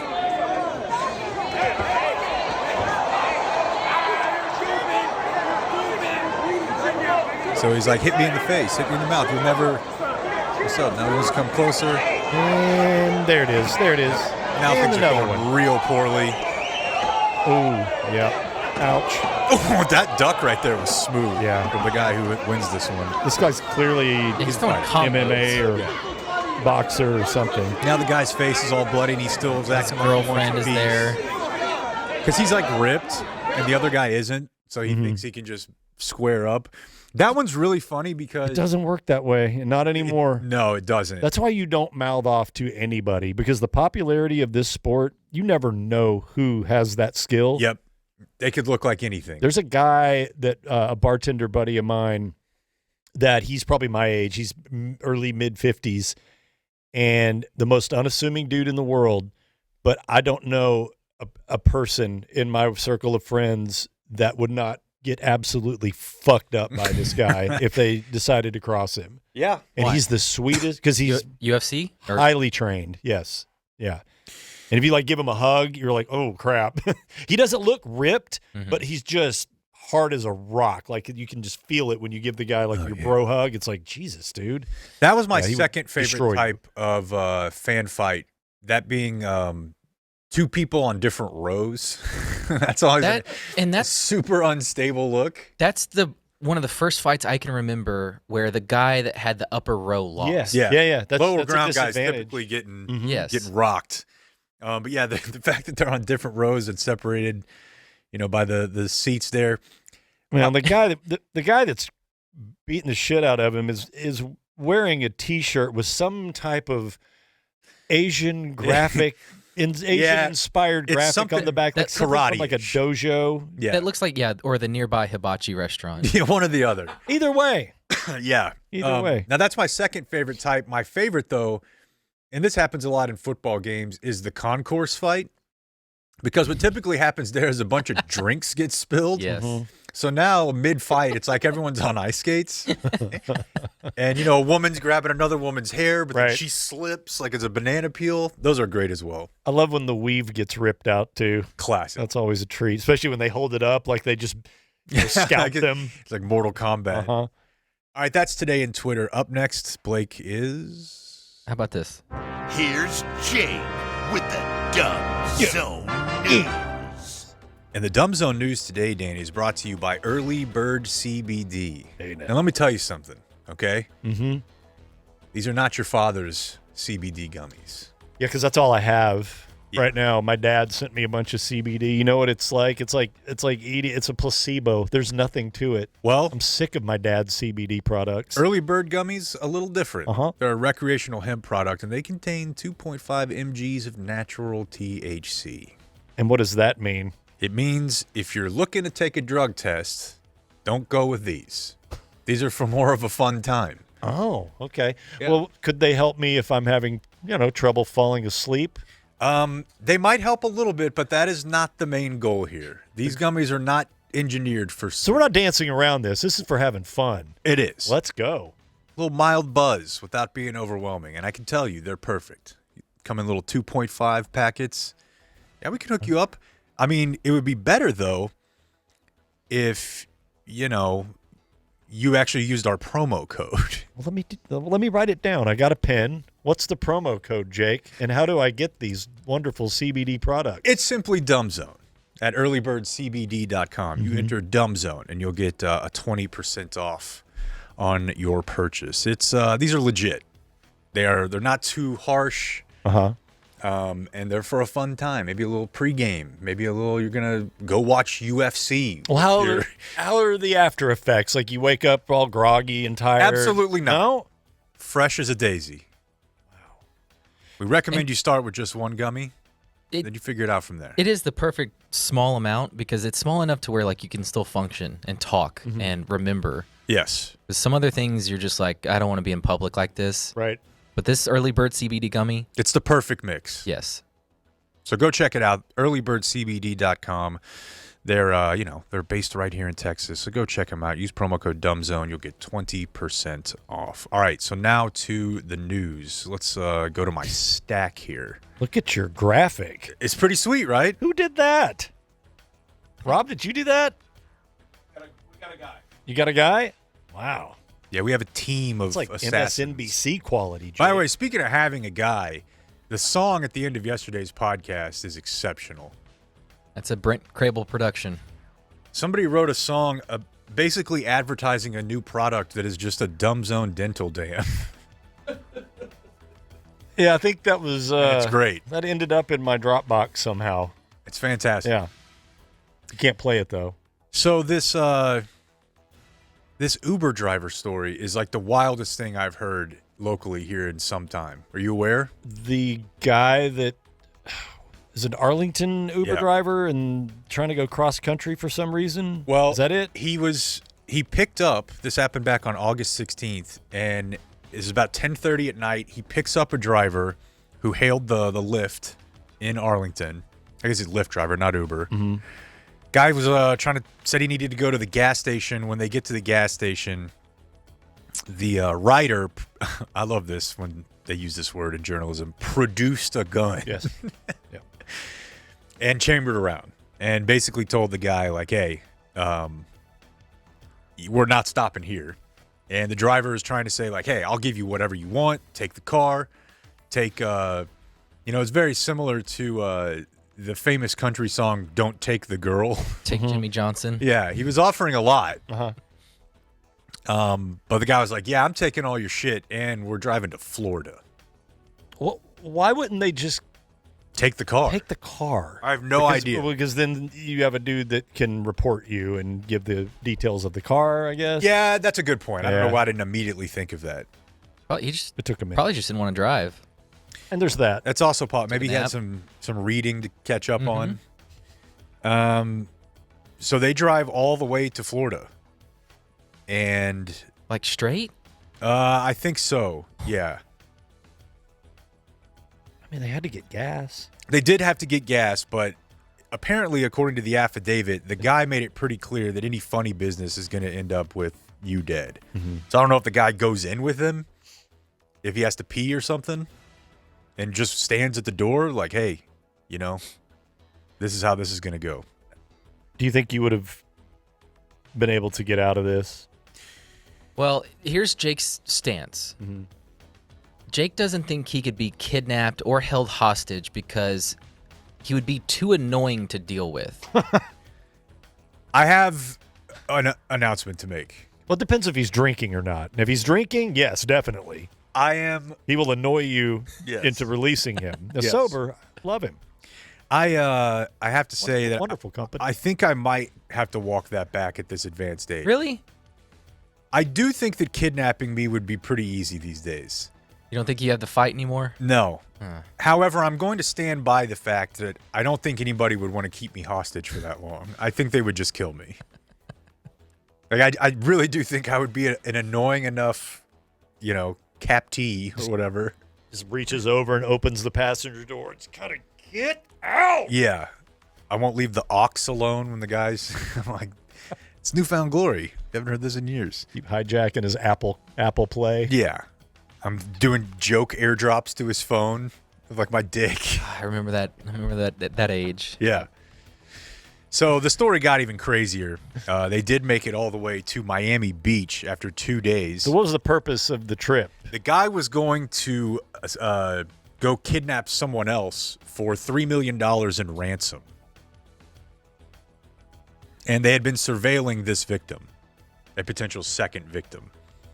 So that's on August 18th, 2 days in. The third day, this is where it ends. The driver asked him to, or the writer asked the driver to go to the Dollar General store in Hialeah, Florida, to buy supplies for the second kidnapping. What? Like what? I don't know. I mean, they have like ramen. Tape. But I seriously doubt they have like what you would need if you were a real hitman or something. Are you a frequent shopper of Dollar General? I used to be. Dollar Tree? I haven't been in some time. I heard that they kind of are playing fast and loose with the whole dollar thing more often these days. I've been to Biden stickers everywhere. I did this. I've been to only 99 $1.49. cents. That's the only one that I've been to.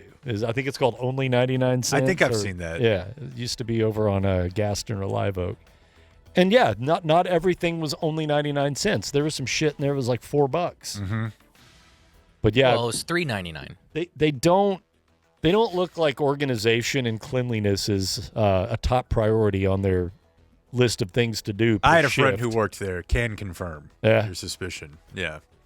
I had a buddy, Blake. You had a buddy? Who worked at Dollar General. Made a mental note.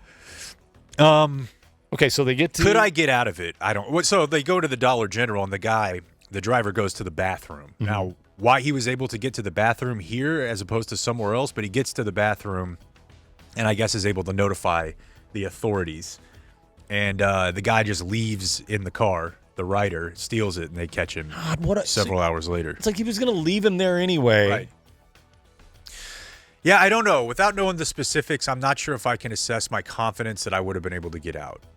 My thought would be that I could just, while in the bathroom, at some point, or is he sleeping or something at some point? There's got to be some avenue, I would think. But I also don't want to die. Yeah. I definitely would be strategizing how I would get out of it and then probably never act on it. Why were they surveilling the second potential kidnap victim? That's who he was going to kidnap and hold for a $3 million ransom. But it doesn't say who that person was. Oh, he was surveilling her. Police weren't. No. So he never made it to her? They saw her. Uh-huh. And the next day went to Dollar General and were like, we can get this done now. We watched her yesterday. Okay, so once he leaves the original Uber or Lyft driver at the Dollar General, he takes off to go get the girl, I guess? I think he just took off. He just said, fuck it? Yeah. Okay. And eventually was tracked down. What a horrible plan. It doesn't sound great. All of this. I mean, I feel like at a bare minimum, you have to already have all of the supplies. You got nothing done, and you wasted everybody's time. Like you brought a gun. Mm-hmm. Good thinking there. That's about as far as it went. But I think past that, And that handcuffs maybe. that Lyft charge has got to be $10,000. Yeah, I hope the guy gets to collect on it. That would suck. Do you think they tipped him? I think I've had Drove to Florida. I think I've had better planning when with a group of friends where at 2 a.m. somebody says, "Hey, let's go to Shreveport." Dude, I was like 100% about to bring up because I knew that had happened, and I know other people in your friend group That's been planned better than this that have caper. done it. One of them in particular, I'm pretty sure Soroy's also done it with this person. What's that? Let's drive to Shreveport. Bar lets out at 2 a.m. and it's let's get an Uber to Shreveport. Shreveport. Now you don't have to go that far. You can do the hour and whatever 15 north. Yeah, Yeah. go Norte. You're just gonna, But yeah, Shreveport 2.5. used to be, and that was 2.5, 3 hours, man. And somebody's driving that trip. And how are you staying awake? Like you've been at the bar for several hours. Dude, it's a fucking terrible idea by Tyler. Yeah, by Tyler, you're asleep. Just no. Turn it. But then you rationalize it. Oh, it's too. We've already come this far. Why would we turn around? We could drink a Red Bull and just get right back on it. There. And then when you get there, the last thing you want to do is drink more. Right. You don't want to gamble, but you find a way to push through, and you do it anyway. It's the stupidest idea. Who came up with this? Who came up with 2 a.m., let's go to Shreveport? I know Soroy was around, so you can start piecing it together if you want. And you pull into Shreveport, it stinks. It's all downtrodden. Right. It makes you want to go to bed. We have some food news for you. One of them that Danny alerted me to, the legendary Chewy's location is leaving McKinney Avenue for the east side. Got that article up? Yeah. How many years were they there at Knox Henderson? 31. 31. Okay. All right. So there are a ton of Chewy's all over, I guess, Texas now. It was an Austin company. The initial restaurant was in Austin, and I believe their third location was that exact Knox Henderson location. So when they opened their third restaurant, they put it at Knox Henderson 31 years ago. And I guess as part of a deal, some big blockbuster real estate acquisition, commercial real estate acquisition, that place was bought. And rather than going out, they're going up, as everything happens when you get close to downtown. So I think they're turning that. Either they're going to raise it and turn it into a high rise, or my favorite word, mixed use. Yeah. By the way, fuck mixed use. I'm so tired of it. I'm so tired of. I don't even really fully know what it means. Yeah. What it is we're going to put some apartments, but there's a coffee shop. But at the bottom floor is commerce. You know, a cleaners, a coffee shop, a laundromat. Man, that's not a laundromat, but you know, something. Yeah. I mean, it feels like just a gentrified term for how cities have been forever. I know. Has anybody ever been to like New York? Did they use the term? Well, that was by necessity. Yeah, it had That's to be true. that way because you were on a fucking island. Yeah. There was nowhere else to go. We have options because we live in the biggest state in the continental U.S. You can spread out, but now they're trying to make everything go up and be like a big boy city. Anyway, they're moving this location, the Chewy's Knox Henderson location, and I believe this is happening sometime in May, early May. April 2025. Okay, April. Almost May. They're moving it to the old Desert Racer spot on Lowest Greenville. Now, that place, I guess they gave up operations within the last fiscal year, and it's been available. And I guess Chewy's gobbled that up, and they're going to just move their operations over to that location. But the thing that I found was interesting and kind of cool is they're not going to shut down Knox Henderson and then start on the new one. They're going to go ahead and keep their business open until the new one's ready so they can take all of their employees if they want to go over to that new location. So I think there'll be like a week or two latency to do the full move. I'm sure there's kitchen equipment and things of that nature that need to be transported or transferred over to the new location. But yeah, man, is there better Tex-Mex in town? Sure. But that's a long-standing kind of legendary. It's iconic spot. It's iconic, and that location is iconic, and it was great. I love going in there, and I don't know, it just felt old. It felt like it'd been there a long time, and I hope this works out because that location that they're moving to, that Desert Racer location, that's kind of been that area in general over there hasn't been great for sustaining restaurant businesses and bars and stuff and whatnot. The graveyard, if you will. Kind of.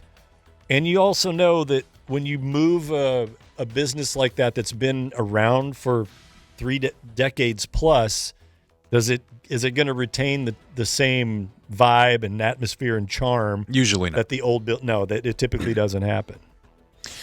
A little bit more food news here. Food! Which, like, I get why these stories get written. Evan Grant will write one every year. Mm-hmm. This would be the 23 new foods at Cowboys games for the upcoming season.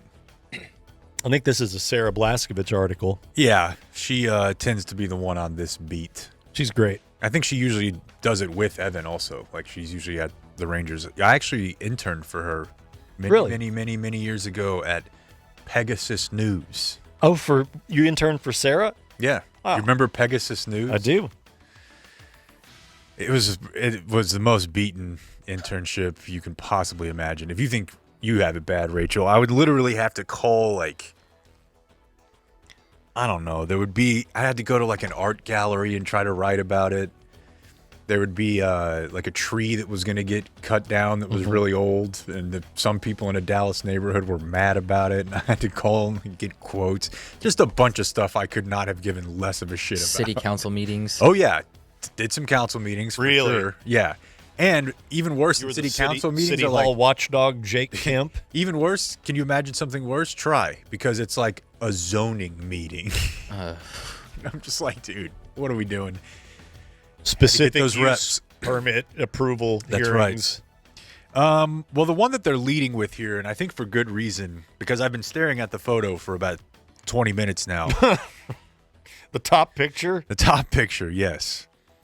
Which is the pizza burger. It's a 16-ounce burger, so I mean that's already huge. Yeah, but so like before- a double quarter pounder at McDonald's, that is a big burger. Yeah, and that's a half a pound. Yeah. This is a full pound the full burger. pound of beef. So when you say pizza burger, you might think, oh, okay, so it's a hamburger, and then they put, instead of American cheese, they use mozzarella, and instead of mustard, they use marinara. A marinara sauce, and maybe they add a large slice of salami or pepperoni or something. Yeah. No.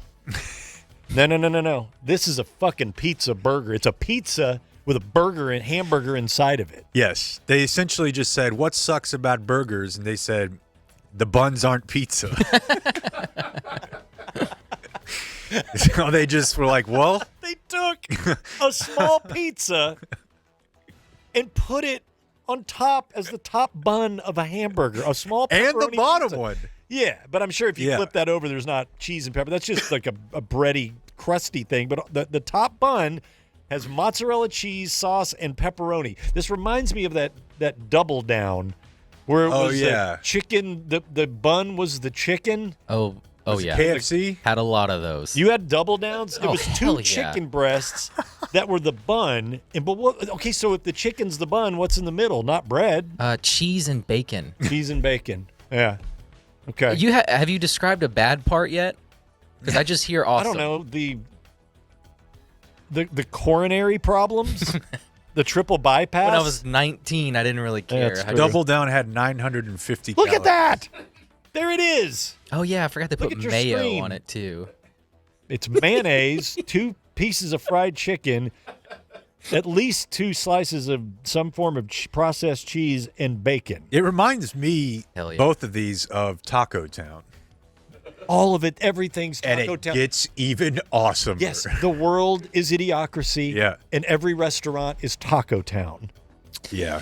Pound for pound, the funniest thing in the world is Taco Town. So I'll admit it. I'll And a be tote bag filled with spicy salsa. They would just dump salsa in the Everything. bag. It had everything. I'll admit I'm There it is. I'm sports mayor. I'll admit it. I love sports, It's worth. but they're not debuting stuff like this at a book signing or an art gallery. It's just for idiots like us that go to sporting events. That's Right. true. Hey, you're the type of person that'll like pizza and a burger in the same thing. I mean, these are our people. If I We're if gonna I go eat to it. a game this year, I got to do it. No, you're Really? not. Yeah. No way. Oh, I'm sure it's the highest quality pizza and hamburger No, that you it's buy not. at It's a what they already had freaking back sporting there. event. Yes, it's the same cheap. Usually, most of these things, Oh, and not to mention, it's going to be $46. That's true. $46. In fact, is it really $46? That's my best guess. This one doesn't have a price in here, but you're probably not far off. The stories my dad used to tell me about when he had friends that worked in fast food, like he had a friend who worked at Bell or a friend who worked at Bueno, and when they'd close, and him and his buddies would go up there and see their friends that worked there, and just like the crazy shit they would come up with that wasn't on the menu. Yeah. That's what every one of these feel like to me. Like you just work at a fast food place and you're like, watch this. After we'll never hours, put this on the menu. Your after hours stoner employees off menu items. They have multiple types of Flamin' Hot Fritos tacos. Some of them are kind of basic. I mean, for comparison's sake. There's a buffalo chicken sandwich, which will put Flamin' Hot barbecue ruffles on it. I've always been a big chip on a sandwich guy, so some of this speaks to me. The Fritos Sundae. It's exactly what it sounds like. It's ice cream. It's ice cream with chocolate sauce and sprinkles and a base is cherry. Fritos. And it's plopped on a bowl of Fritos. Yeah. Is that a salty sweet thing? Yeah. What? I don't know if I could. But flaming hot Fritos, not just your regular Fritos, original flavor. And you're supposed to be eating this while watching Micah Parsons get a sack on third down? Yeah, I need fuel for my concourse fight. And I'm gonna get into 20 minutes after I polish off my pizza burger, like a real American. Oh, I don't get it. And then it's like your life isn't stupid enough that you spent all that money. Yeah. To go watch a football game. Got a park. Let's eat all this shit. And I'm gonna be real judgy here and say that the type of people who can pay to go to a Cowboy game and also like comfortably afford a $40 pizza burger, they're not the type of people who will eat it. No. It's true. You know, it's just if it's probably a more middle to lower class type set that's like Danny said, already spent $1,000 to go to a Cowboy game, and they're like, yeah, I mean, give me the Fritos Sundae. Yeah, these guys are eating the pizza burger. Yeah. I mean, is the point guys from the Padres fight? It's the novelty of it, right? It's not that this stuff looks good or even tastes good or is a particularly good idea. It's the fact that, oh, we're at a Cowboy game. Hey, you guys want to get that pizza burger? Yeah, man, do it. Let's do it. Let's just try it. I mean, that's definitely the case with the boomstick. Like, that was created so you could take a photo with it at Rangers games. That's the reason. And then I have one more here. Danny, I know you've certainly been locked into the Democratic National Convention. Glued, Jake. Absolutely glued. All I know about it is Little John announced Georgia. Yep. And Tim Walz was supposed to be good last night. I haven't seen anything. I think tonight you'll get Pink Uh-huh. and the artist formerly known as the Dixie Chicks. They're just the chicks. They flipped? Yep. Yeah. They've been flipped for a long time. I mean, they flipped because they never really were, right? That people just thought that because they're country music. But, I mewe when they got completely blackballed by the industry for taking a shot at the war in Iraq. Yeah. So we were joking about the Lil Jon thing because the Republican National Convention seemed so insane with Kid Rock and with Hulk Hogan. Mm-hmm. And I just love that the Democratic Party, I won't even say the left because it's not the real left, right? Or correct? They try to present themselves as the more high-minded literary group. And then they've got Lil Jon. And they're playing, I saw some videos that looked like they were made by like DJ Steve Porter, the guy who used to make those videos for ESPN, where they had like basically auto-tuned Kamala talking to Brett Kavanaugh during his hearing. And it's like him saying, but it's like, and I'm like, what the fuck? What are we doing? Well, the lead story out of last night was that I guess at a little post-convention soiree, the potential future first gentleman, Dougie Doug himself, I don't know how much you've spent thinking about Doug Emhoff and how awesome his life is about to be. I mean, he just gets to chill. He won't have to do anything. You talking about her husband? Yeah. Like if he becomes, that'll be the first time that you've ever just had a dude and you can just like watch movies. My idea, which I presented on It's Just Banter a few weeks ago, was, you know, usually the first lady typically gets like a pet project / issue. Yeah, or a fundraiser or some type of. So the Laura Bush was stoked on reading. Nancy Reagan was drugs. Yep. Yeah. And for example, Michelle Obama was like fitness. You know, work out 30 minutes a day. Nutrition labels. Yeah. My idea, hear me out. Doug Emhoff leans hard into bringing paintball back to the mainstream in this country. Paintball. You miss paintball, don't you? So bad. Yeah. So bad. But like, he seems like a type of guy who would be like, yeah, sure, this looks cool. And they would have commercials where they're getting the youth out to get active via paintball, of course. If I'm the first, what do they call him? The first man? He'll be the first gentleman. The first gentleman? Yeah. All right. If I were married and my wife became president and I was the first man, come to me and try to pitch me on some extracurricular activity, and I'll tell you how I would react to it. Hey, first man, I have a couple ideas for you how you could spend your time in your new role. Like, what do you got? Well, I was thinking paintball. Yeah, fuck that shit. I'm doing nothing. That's how I react. That's my answer to all of them. Dude, Sir, we need to get these kids off of screens and maybe play with their friends a little more outside. No. No. Should be instill like a mandatory recess. Sorry, you or didn't something. hear me with the paintball guy. Fuck that shit. That's my answer. But we have 90 days here to come up with something. He didn't marry President Kamala. Okay, so this wasn't part of the deal. He married whatever lawyer Kamala. Yeah. He didn't see this in his future. So anything that they come at me with, if I'm her husband, I'm like, no. I do. I'm the sorry. paintball thing I like just because Sir, we have this exciting tour. Where Yeah, you fuck could that shit.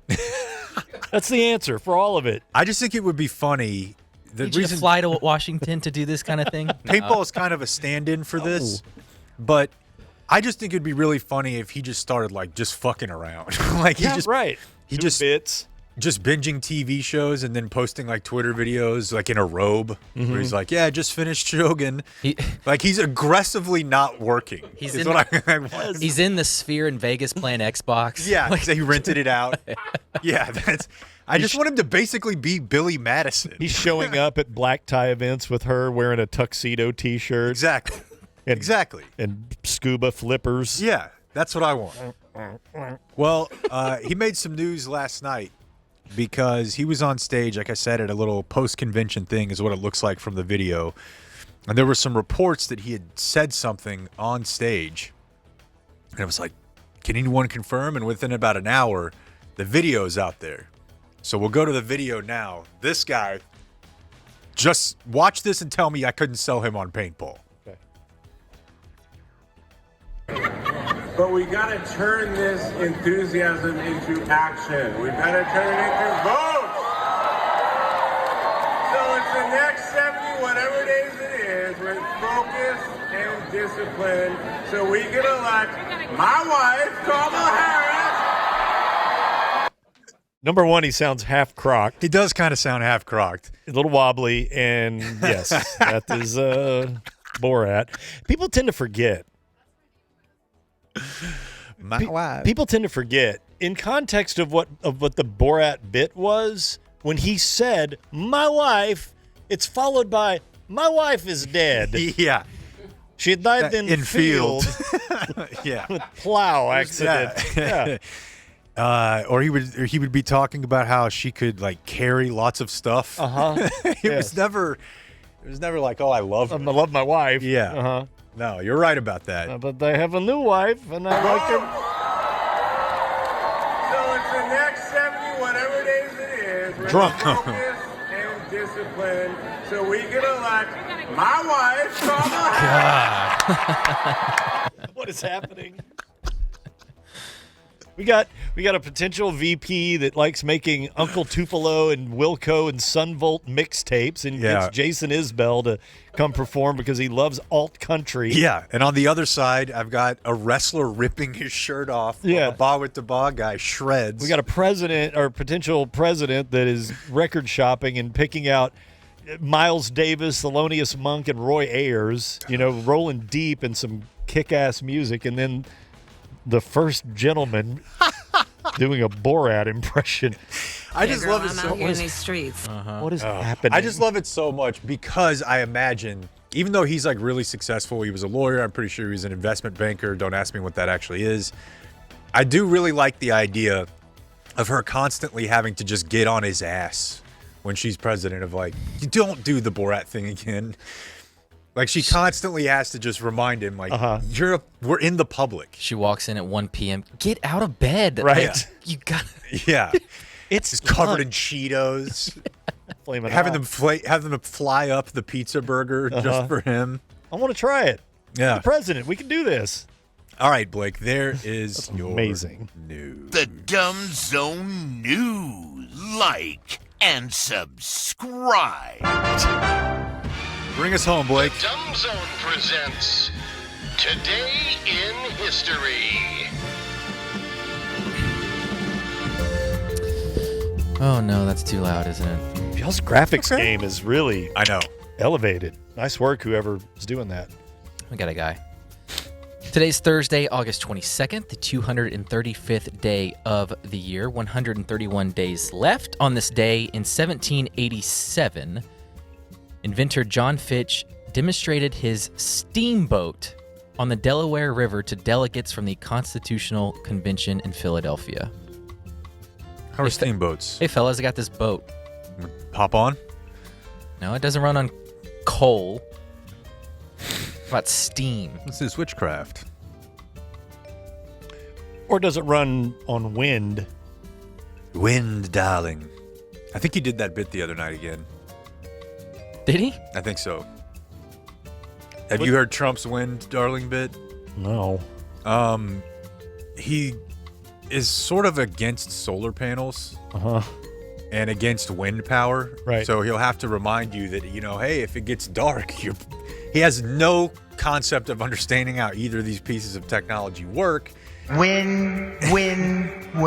But he'll tell people in the crowd, they think that these windmills are great. They think that it's going to be great for them. But then, when there's no wind, and your wife comes to you and says, honey, I want to watch President Trump tonight. Uh-huh. And he says, there's no wind, darling. There's no wind. He also has a long bit about how they're killing all the birds. Windmills, I don't know. Never heard so much malarkey in my whole life. Russia. We're also a net. Do you think Russia's happy about this? I don't think so.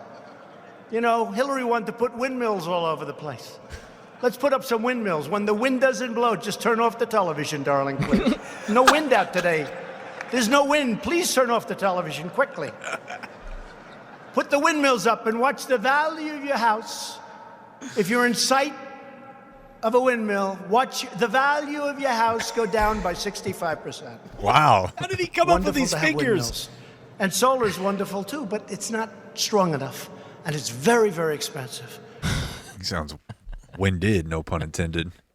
Shout out to John Fitch. So if it's in your field division, a windmill, you can immediately watch your home, the value of your home plummet by 65%. Are you Very specific a real number. estate mogul? I am not. No. I've never run a successful airline or a college. Or sold steaks. Have a good time with your Bitcoin and your crypto. Good time with it. In 1989, Nolan Ryan of the Texas Rangers becomes the first pitcher to strike out 5,000 batters in a 2-0 loss to the Oakland A's. How did he have to go through the lineup that many times? If it was a 2-0 loss.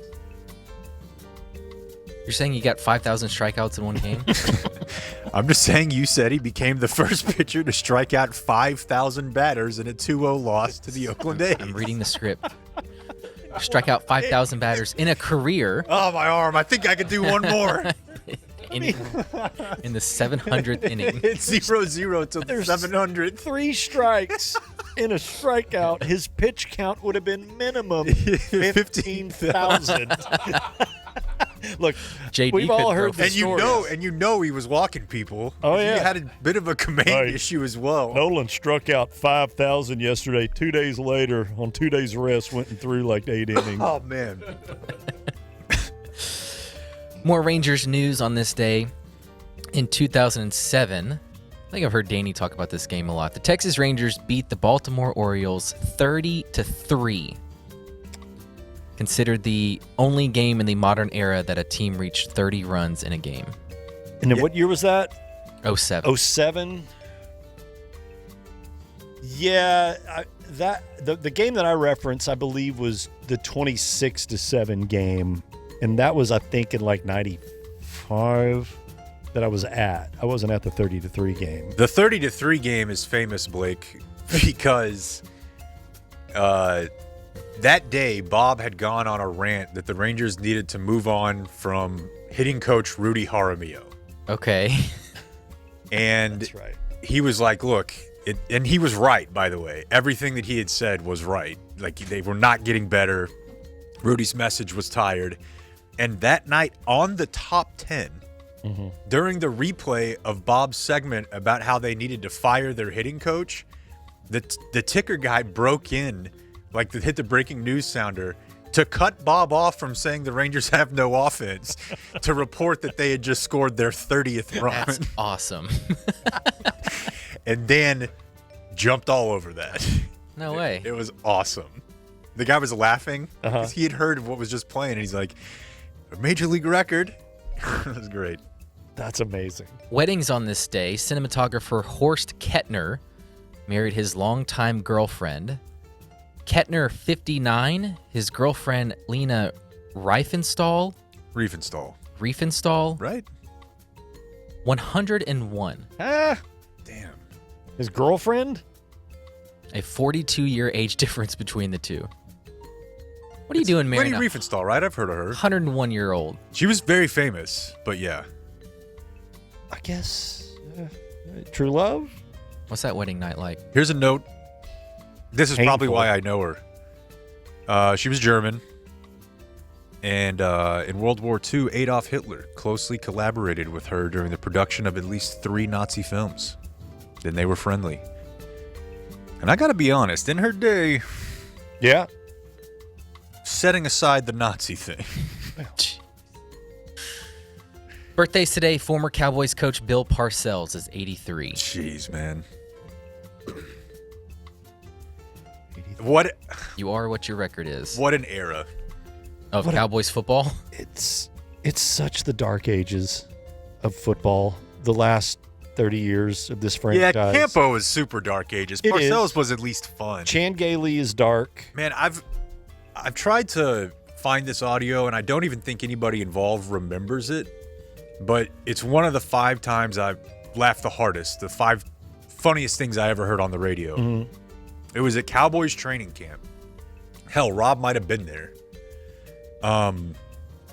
And Corby had a bit of trying to see if he could throw a football to Bill Parcells, and he had obtained one. Yeah, he got a football because we would camp out. Yeah. I think I was there for that. And we were on the tennis courts, which were buttressed right up against the fence of the practice field. And there's the goalpost, and it was pretty. I have a picture of it. Pretty frequent. Do you really? Yeah, I think somewhere I snapped a picture of Parcells catching the football. Yeah, because Corby had the ball. He caught the ball from a field goal that went over the fence. And then he yelled something "Hey, like, coach, go long," or something like that. Yeah, he just lobbed it over the fence. Parcells goes, "Just throw it over." Corby was patting the ball. I've got your He's like, football. "Coach, go long." It was amazing. Your kicker kicked the football. Go long. Bill Parcells. He's not going long. He was, well, how old was he then? 60? At 63? least. Yeah. 83 today. Just so. throw it over. So where are we now? It's been, so the Cowboys started in 1960. So they won their 5th Super Bowl in 95. That's a 35-year span for them to win 5 Super Bowls. We are now, what? Almost 30 years removed from that. So in 6 years, will be the same amount of time. That's wild to think about. That it took them to become a team and win 5 Super Bowls. And if they don't do it in the next 6 years, they will have equaled the time of their existence up to the point where they won their final Super Bowl. Sounds to me like it's a time to run 5 out of the next 6 off and even the score. Mm-hmm. Right, Blake? And what signs are pointing towards that happening? Yeah. Former Cowboy Randall Cobb is 34. Fun player. Speaking of Cowboys, I saw a thing on some guy, I don't know, it's probably just to get clicks, but it didn't, I don't know, I didn't immediately dismiss it.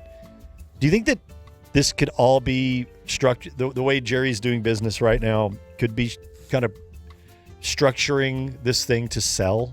Would he sell this team? I don't think so.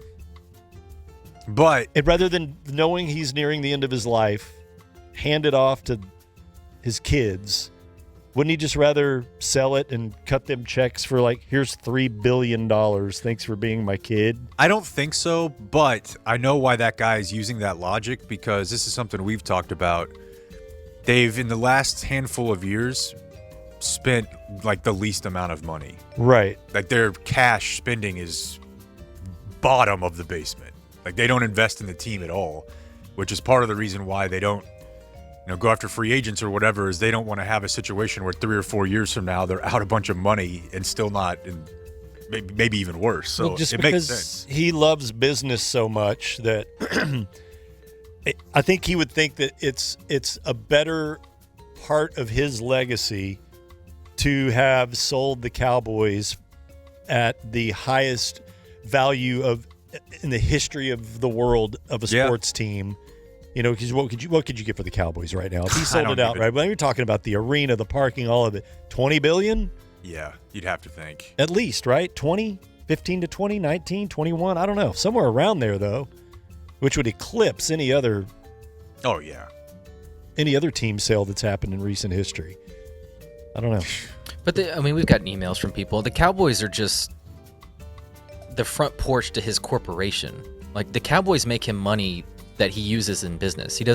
He's way more into. He's not an NFL owner. Stock. Yeah.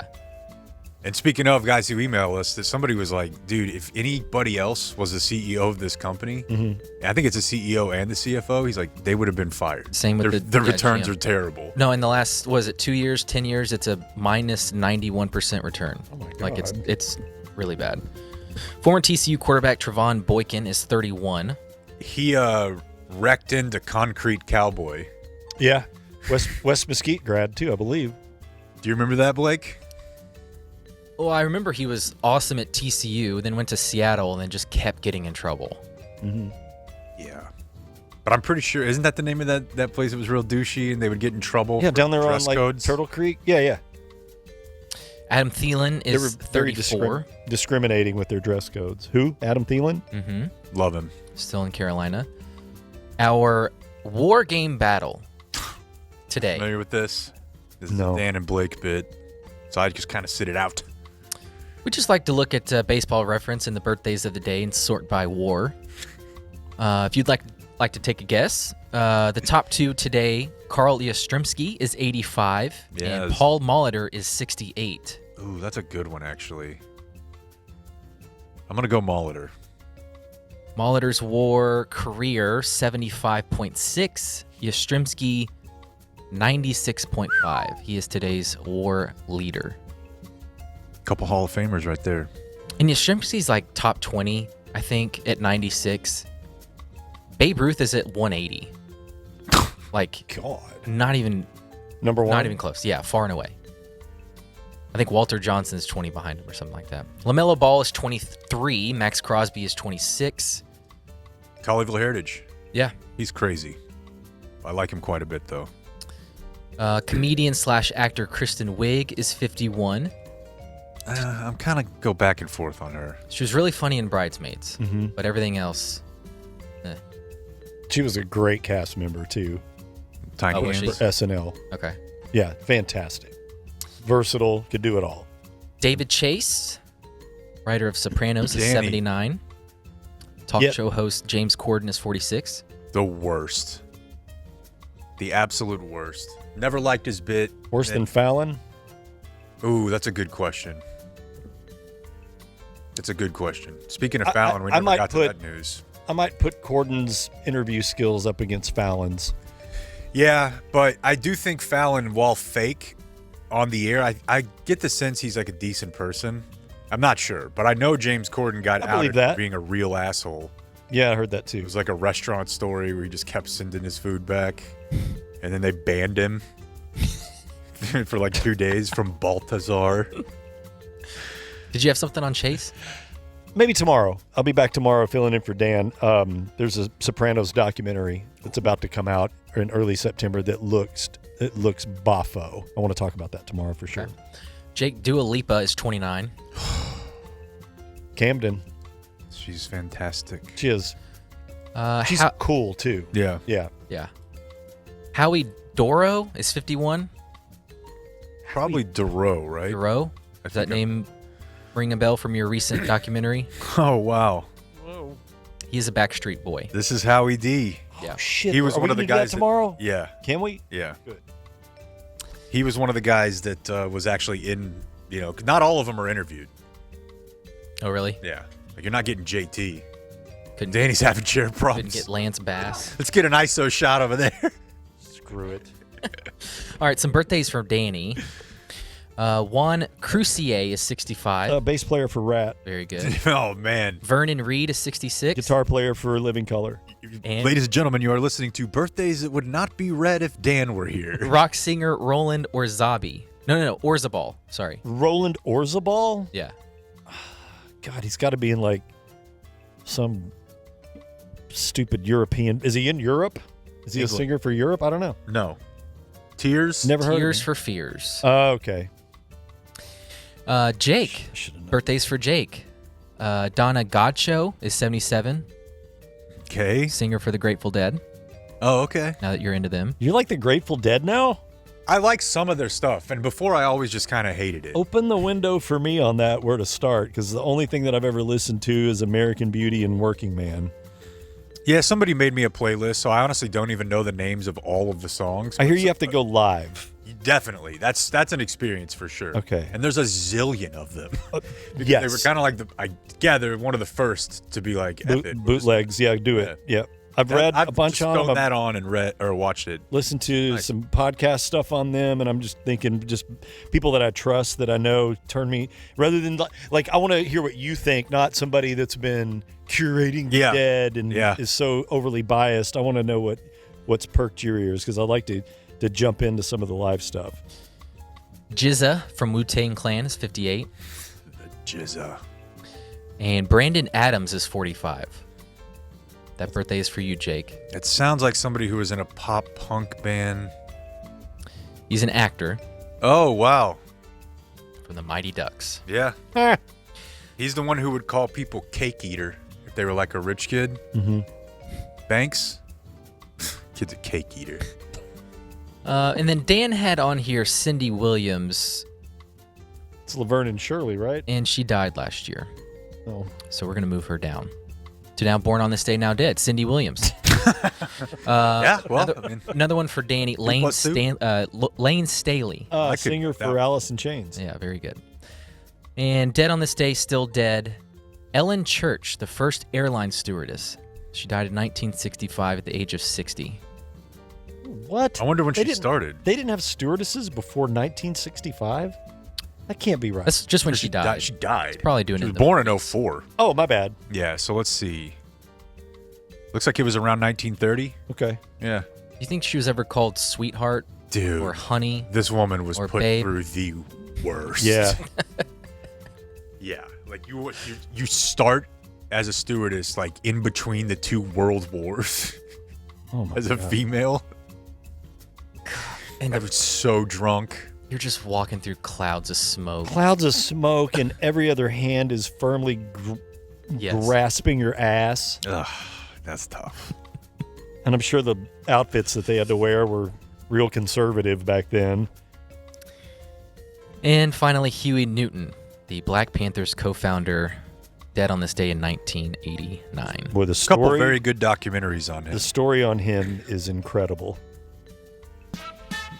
He ended up I guess Blake had about enough. ended up in Cuba for a while, I believe. I think so. Yeah. Well, that was nice. I don't really think he has to do closing remarks since he was kind of like here the whole No. time as a guest. so we mentioned a couple things I guess we'll do tomorrow. The Sopranos doc. Yeah, a couple other TV notes I've got. I've really Doing interesting TV Danny. note. Yeah. Yeah, doing TV Danny. Got something on Fallon. And our good friend Jimmy Nelson, the Dallas firefighter / comedian, will be in with us. He's hilarious. You're gonna love this guy. Great. Firefighter by day, Uh-huh. stand-up comedian by night. White guy? Yeah, big old fireman mustache. Okay. Yeah. He came Funny up with dude. the hypothetical, would you rather do the first 90 or last 10 of a blowjob? You know what? I haven't been asked that question yet. Because I'll have an answer waiting. tomorrow. You have to think about it. it. You have another night to think about it. It took me no time at all to think about it, and I'll give you my answer tomorrow. Hang on to that. That's fantastic. That's tease. on the way tomorrow. Adios, all right, we'll see. Gotta go before this becomes a zoo. Thank you for watching my video. Subscribe and type for my name if you want to watch more of my videos. No puppet.